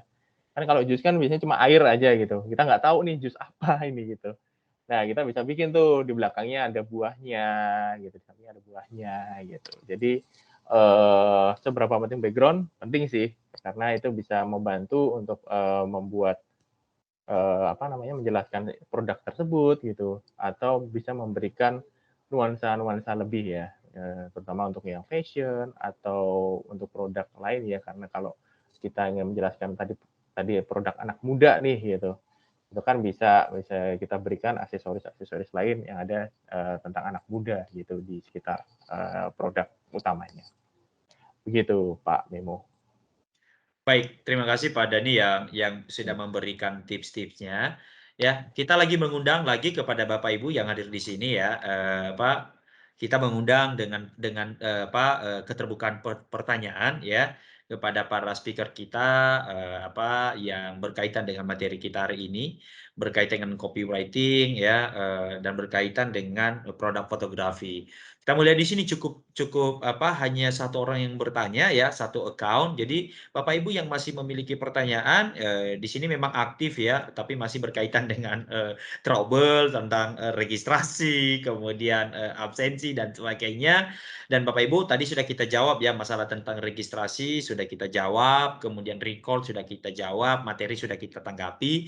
Nah, apa nih pertanyaan dari Bapak Ibu yang memang sering ditemui terutama pada saat menggunakan sosial medianya yang memang ketika produknya sudah ada, copywriting-nya belum bisa melengkapi dan hari ini kita diskusikan terutama fotografinya. Nah, hari ini ayo Bapak Ibu kita pecahkan bersama, bertanya kepada para speaker dan tentunya speaker kita berdua hari ini sudah siap memberikan masukan-masukan kepada Bapak Ibu semuanya. Kita tunggu kalau ada pertanyaan lagi Bapak Ibu. Baik. Nah, mungkin saya ada satu pertanyaan lagi kepada Pak Rizky nih, Pak. Berkaitan dengan tadi, Pak, ini sangat emergensi, Pak. Terkadang pernah saya melihat, bukan melihat, membaca bahwa caption yang dibuat, yang tadi menarik adalah malahan bukan menimbulkan daya tarik, ya, bukan menimbulkan daya tarik, tidak juga menimbulkan kontra, tetapi malahan itu membuat kita jadi menjauh, Pak. Artinya apa? Ada sesuatu hal, Pak, kata-kata yang membuat image produknya malahan berbanding terbalik dengan kualitas produknya. Jadi apa yang diceritakan itu membuat pelanggan malahan tidak menarik, bahkan akhirnya di-skip produknya itu. Terkadang itu saya dapatkan misalnya Pak dalam bentuk ads ya Pak, advertise, kemudian produknya saya terima dan sebagainya. Nah, terkadang bagaimana Pak memadukan antara ads ini saat ini Pak, iklan, terhadap caption ini Pak. Terkadang caption ini paling penting banget untuk bisa digunakan oleh teman-teman UMKM. Banyak mengatakan, wah saya sudah menghabiskan iklan dan sebagainya, tetapi kok tidak meningkatkan daya jual ya sebagainya. Apakah memang perlu riset terlebih dahulu tadi, atau memang apa tips termudah Pak yang memang harus dilakukan oleh teman-teman tadi selain ATM ataupun melirik tetangga sebelah supaya tidak langsung menimbulkan pelanggan ini pro dan kontra Pak terhadap kata-kata, terhadap demo, terhadap ajakan kalimat di dalam caption yang dibuat. Mungkin tanggapan sedikit lagi Pak. Siap. Terima kasih Pak Memo. Betul, kadang memang sedikit beda ya penempatannya ketika teman-teman menggunakan copywriting untuk posting biasa di feed itu misalnya dengan mungkin di iklan gitu ya. Karena kan memang kebijakannya juga berbeda. Kalau teman-teman iklan misalnya di Instagram aja, itu kan teman-teman ketika iklan di Instagram nggak boleh banyak kalimat atau kata-kata yang disematkan di fotonya atau di posternya. Makanya kebanyakan yang iklan di Instagram itu endingnya menuliskan semua kalimatnya di captionnya, di iklannya. Akhirnya pas orang buka iklannya kok fotonya segini, kotak, atau mungkin fotonya memanjang, di bawahnya isinya kalimat semua gitu kan, kalimat ajakan promo biasanya kan, diskon segala macamnya. Nah, saran saya kalau teman-teman mau placement iklan di sosial media, tulis aja kalimat yang paling penting, yang teman-teman mau hadirkan ke pelanggan. Kalau itu iklannya iklan promo November atau mungkin promo diskon, ya udah terus aja diskon berapa persen, syaratnya apa? Oh, syaratnya harus A, B, C, D misalnya. Ya udah, itu aja yang dituliskan. Gak usah kebanyakan diskon November, syaratnya A, B, C, D. Produk ini akan masih ada tulisan produk di bawahnya gitu misalnya. Itu nggak terlalu butuh. Kalau teman-teman mau highlight diskonnya, ya udah tulisnya diskonnya aja. Syaratnya apa buat dapat diskonnya gitu misalnya. Syaratnya harus ke Shopee atau harus kemana gitu misalnya, atau ke Tokopedia gitu misalnya. Nah, tinggal teman-teman cari tahu aja syaratnya kemana. Nah, kalau teman-teman iklannya cuma sekedar biar orang menuju ke sosial medianya atau lihat kontennya gitu ya, ya udah berarti yang diangkat bukan promonya tapi keunggulan produknya. Apa yang teman-teman mau angkat kayak gitu. Nah, iklan-iklan yang diminati sama audiens Indonesia kebanyakan iklan-iklan yang menyentuh. Menyentuh itu kan macam-macam bentuknya ya. Menyentuh entah itu dia jadi ketawa atau jadi empati gitu ya. Atau misalnya menyentuh untuk emosi juga kadang ada gitu ya. Banyak sekali juga iklan-iklan yang menyentuh orang untuk ibaratnya lebih semangat, lebih bergairah gitu ya. Nah, itu juga bisa, tinggal teman-teman pilih. Mau bikin iklan yang menyentuh di segi mana? Mau narik orang buat empati, buat peduli, mau narik orang buat ikut ketawa, kayak misalnya iklannya Ramayana itu dulu ya, yang kalau mungkin sebagian besar brand fashion yang lain kebanyakan iklannya serius, kebanyakan pakai pemandangan, kebanyakan harus ke luar negeri gitu ya, itu dia cukup di kamar, cukup di rumah, kasih humor dikit, kena tuh iklannya gitu kan. Nah, tinggal teman-teman tadi pilih mana kira-kira konten iklan yang teman-teman mau target kayak gitu. Masalah penulisan, kembali ke segmen marketnya. Karena tadi itu akan sangat aneh kalau segmen marketnya dewasa, lihat konten iklan atau lihat kalimat iklan yang itu untuk peruntukannya remaja kayak gitu. Itu sih Pak, paling semoga bisa menjawab. Oke, baik, terima kasih Pak Rizky yang memberikan tanggapannya. Sekali lagi, kalau masih ada pertanyaan dari Bapak Ibu ya, hari ini kita sudah memberikan pencerahan karena Pak Rizky dan Pak Dani juga kita perlu sampaikan bahwa memang tema yang kita pilih hari ini adalah dari hasil diskusi kepada teman-teman ya, dari yang berkait dengan Aprindo. Pada prinsipnya adalah yang memang selama ini menjadi shareholder Aprindo, yang UMKM yang join dengan di toko-toko retail dan sebagainya. Jadi materi yang kita angkat salah satunya adalah berkaitan dengan digital marketing, kemudian berkaitan dengan caption, cara pembuatan copywriting dan sebagainya, dan masalah foto. Jadi Bapak Ibu yang peserta hari ini kita sudah memberikan memfasilitasi terhadap materinya, dan menarik sekali yang sudah dijelaskan oleh Pak Rizky, kemudian dari Pak Dani Nason yang memang benar-benar sudah memberikan presentasinya dengan baik. Dan sebelum ada beberapa nanti akan saya simpulkan, dan Bapak Ibu jika masih ada pertanyaan silahkan tuliskan pertanyaan dalam kolom chat. Masih ada waktu kita ya. Waktu kita ini sebenarnya ada di jam 16.00. Tetapi kalau tidak ada pertanyaan lagi, kita rasa berarti Bapak Ibu sudah mengerti, tidak ada pertanyaan, maka webinar hari ini bisa lebih awal kita selesaikan Bapak Ibu ya. Jadi kalau masih ada pertanyaan, kami menunggu sebelum saya nanti kalau masih ada pertanyaan, nanti pasti kita akan lanjutkan lagi. Nah, berkaitan dengan webinar hari ini, ada beberapa catatan-catatan penting. Kembali lagi saya sampaikan bahwa memang copywriting itu sangat penting Bapak Ibu ya. Tadi dijelaskan oleh Pak Rizky bahwa memang copywriting itu di tempat membuat sesuatu yang tepat di tempat yang tepat. Jangan sampai kontennya A, copywritingnya berbicara X. Jangan konten produknya B, itu targetnya adalah B, tetapi copywritingnya kata-katanya adalah berkaitan dengan S dan selanjutnya. Jadi jauh antara panggang dengan apinya, Bapak. Jadi sehingga ya Bapak Ibu sudah berusaha membuat sesuatu hal yang menarik, tapi ternyata ya penjualannya juga begitu terus, datang orang, traffic sosial medianya juga begitu terus, dan akhirnya ya makanya hari ini kita dapat pencerahan untuk bisa merubah cara kita yang selama ini kita lakukan supaya jauh lebih baik. Kemudian copywriting tadi dijelaskan bahwa penting banget karena itu akan mendorong brand kita semakin kuat, membujuk customer baru, dan paling penting adalah bisnis kita akan semakin dikenal orang banyak. Dan paling penting ketika copywriting, kenali calon pembeli karena memang yang dalam hal ini tadi disampaikan oleh Pak Rizky bahwa ketika kita sudah membuat terus copywriting, tapi kita nggak mengenal target kita.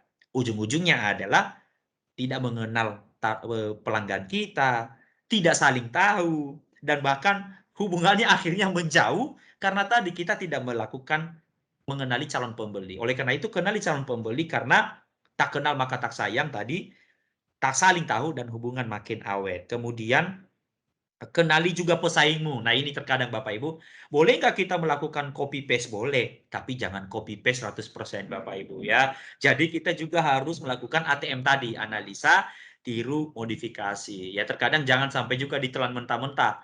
Ambil, masuk ke kita. Wah, itu juga nanti jadi kurang bagus juga terhadap kualitas copywriting kita. Kemudian tadi perhatikan copywriting kita karena itu akan mendorong AIDA tadi. Nah, ini konsep marketing biasanya yang sering saya dengar ini. Ya, AIDA, kemudian attention itu adalah membuat perhatian dulu, kemudian interest, wah kayaknya bagus nih. Nah, itu interest biasanya nih. Baru desire, berhasrat. Ya, wah kayaknya udah bagus nih, saya ingin masuk nih, beli. Dan action, langsung dia beli. Dan paling penting adalah tadi berkaitan dengan Pak Dani. Nah, ini yang cukup menarik tadi Bapak Ibu ya. Kita harus juga memiliki yang berkaitan dengan produk fotografi, ada dua tadi dijelaskan. Garis besar yang ada catatan kecil, produk UMKM katalog, dan juga adalah foto promosi. Kalau produk katalog tadi harus Bapak Ibu, karena memang itu sangat penting. Setiap produk memang harus punya katalognya ya. Kalau biasanya di mana-mana ya, baik itu offline dulu, bahkan online, itu pasti kita akan banyak dipilih. Apa produknya? Dikirimkanlah katalognya. Nah, kalau katalognya itu kurang bagus, fotografinya kurang bagus, image-nya kurang bagus, kita sudah langsung menjauh. Ah, ini apa sih produknya? Nah, seperti itu Bapak Ibu ya. Karena dengan katalog itu maka kita harus fokus pada produk, ya, fokus, kemudian tampilan beberapa sisi, dan tentunya background jangan dominan, ujung-ujungnya produknya ketutup, backgroundnya lebih dominan. Kemudian harus dibuat sederhana Bapak Ibu backgroundnya. Bahkan tadi dijelaskan oleh Pak Dani bahwa kardus pun boleh dibuat, ternyata sesimpel itu. Ya, terkadang kita selama ini harus punya studio, ternyata kardus pun bisa dibuat ya. Kemudian ya kalau udah level tinggi ya naikkanlah upgrade kameranya, naikkanlah lightingnya, dan kemudian aksesoris studionya. Kalau promosi sama, pentingnya adalah kuasai teknik fotografi, belajar styling, dan kemudian gunakan produk yang sesuai. Dan kemudian itu beberapa hal-hal yang perlu kami simpulkan kepada Bapak Ibu semuanya. Dan sejauh ini saya lihat tidak ada lagi di kolom chat, maka mohon maaf Bapak Ibu karena semuanya pertanyaan kita juga sudah kisi. Mungkin secara teknis kita berharap ada pertanyaan, tapi mungkin Bapak Ibu semuanya sudah mengerti, dan ternyata ini adalah pelaku-pelaku yang mungkin hanya sudah mendapatkan ilmunya, dan kita berharap Bapak Ibu, ayo Pak, UMKM. mau menyela. Oh, halo Bu. Ya, mohon Oh. maaf di luar tema ya, tapi saya mau usul untuk kita dibantu dari pengurusan perizinan, Pak. Terutama kan saya kan di Craft. Nah, untuk Craft kan berhubungan kemungkinan dengan hak paten ya, setahu saya. Nah, seperti itu bagaimana? Mohon penjelasannya. Oke, baik Ibu. Terima kasih Ibu. Ini dari siapa Ibu? Ibu Eriani? Saya Eriati di Ibu Temanggung. Eriati. Baik Ibu. Terima kasih Ibu, luar biasa yang sudah memberikan tanggapan ke kita. Tapi mohon maaf Ibu, kemarin kita sebenarnya sudah membaca melakukan webinar itu sebelumnya Ibu. Karena hari ini memang kompetensinya tidak di sana, maka mohon maaf kita tidak bisa menjawab hal ini karena kompetensi daripada Pak Rizky ini dengan Pak Dani bukan hal ke sana. Tetapi Ibu, silakan ikuti terus webinar kita, karena webinar yang pertanyaan Ibu yang Ibu sampaikan itu adalah sudah akan kita diskusikan. Dan bahkan di chat Ibu, Pak Hartoyo sudah menyampaikan bisa hubungi Hartoyo untuk pendampingan. Keren. Thank you Pak Hartoyo yang luar biasa. Jadi Ibu, minggu yang lalu sebenarnya kita sudah melakukan webinar itu, mungkin Ibu terlewat, dan kita berharap Ibu series webinar selanjutnya akan ada 5 series lagi. Ibu terus ikuti nanti di seri-seri selanjutnya. Mudah-mudahan pertanyaan ini bisa kita pecahkan dan kita jawab. Sebelum masuk dalam webinar, mungkin juga bisa berdiskusi kepada Pak Hartoyo yang dalam hal ini sudah memberikan kontaknya malahan. Luar biasa. Terima kasih Pak Hartoyo, dan silakan Ibu Eriati bisa komunikasi langsung kepada Pak Hartoyo berkaitan dengan pertanyaan Ibu. Baik. mungkin itu saja webinar hari ini Bapak Ibu, dan mohon izin, mohon maaf Pak Rizky dengan Pak Dani. Tadi Pak Setiadi Surya sudah info ke saya bahwa beliau keluar lebih duluan ya karena ada meeting yang sudah terschedule dan tidak bisa ditinggalkan. Jadi beliau mengucapkan, tadi juga disampaikan oleh Pak Ketum kita Pak Aprindo, mengucapkan terima kasih kepada Pak Rizky dan juga kepada Pak Dani yang luar biasa melakukan pencerahan kepada teman-teman UMKM hari ini. Ya, dan saya rasa luar biasa diskusi hari ini, dan mudah-mudahan Bapak Ibu yang peserta hari ini sudah mendapatkan ilmunya dan tentu bisa diimplementasikan di tempat usahanya masing-masing. Dan karena tidak ada pertanyaan lagi, jadwal kita masih ada 30 menit, maka mohon maaf pada Bapak Ibu, akan cepat kita selesaikan karena sesi diskusi sudah selesai, maka waktunya kita selesaikan dalam waktu yang kurang lebih 15-30 menit ya. Jadi terima kasih sekali lagi Mas Rizky dan kemudian Mas Dani yang keren banget dari Canon Indonesia dan Gojek Indonesia yang sudah sharing kepada teman-teman UMKM. Mohon maaf Bapak Ibu kalau ada yang kurang, ada yang salah. Mudah-mudahan ke depan kita bisa melakukan yang lebih baik lagi. Dan peserta yang lain Bapak Ibu akan ada seri-seri yang lain lagi, kurang lebih 5 series lagi. Stay tune, ikuti terus Hari Retail Nasional. Ikuti media sosialnya, ikuti media sosial Orbitin, dan tentunya Bapak Ibu memastikan webinar series yang lainnya tidak terlewatkan. Itu saja webinar hari ini, dan saya ucapkan wabillahi taufiq wal hidayah. Wassalamualaikum warahmatullahi wabarakatuh.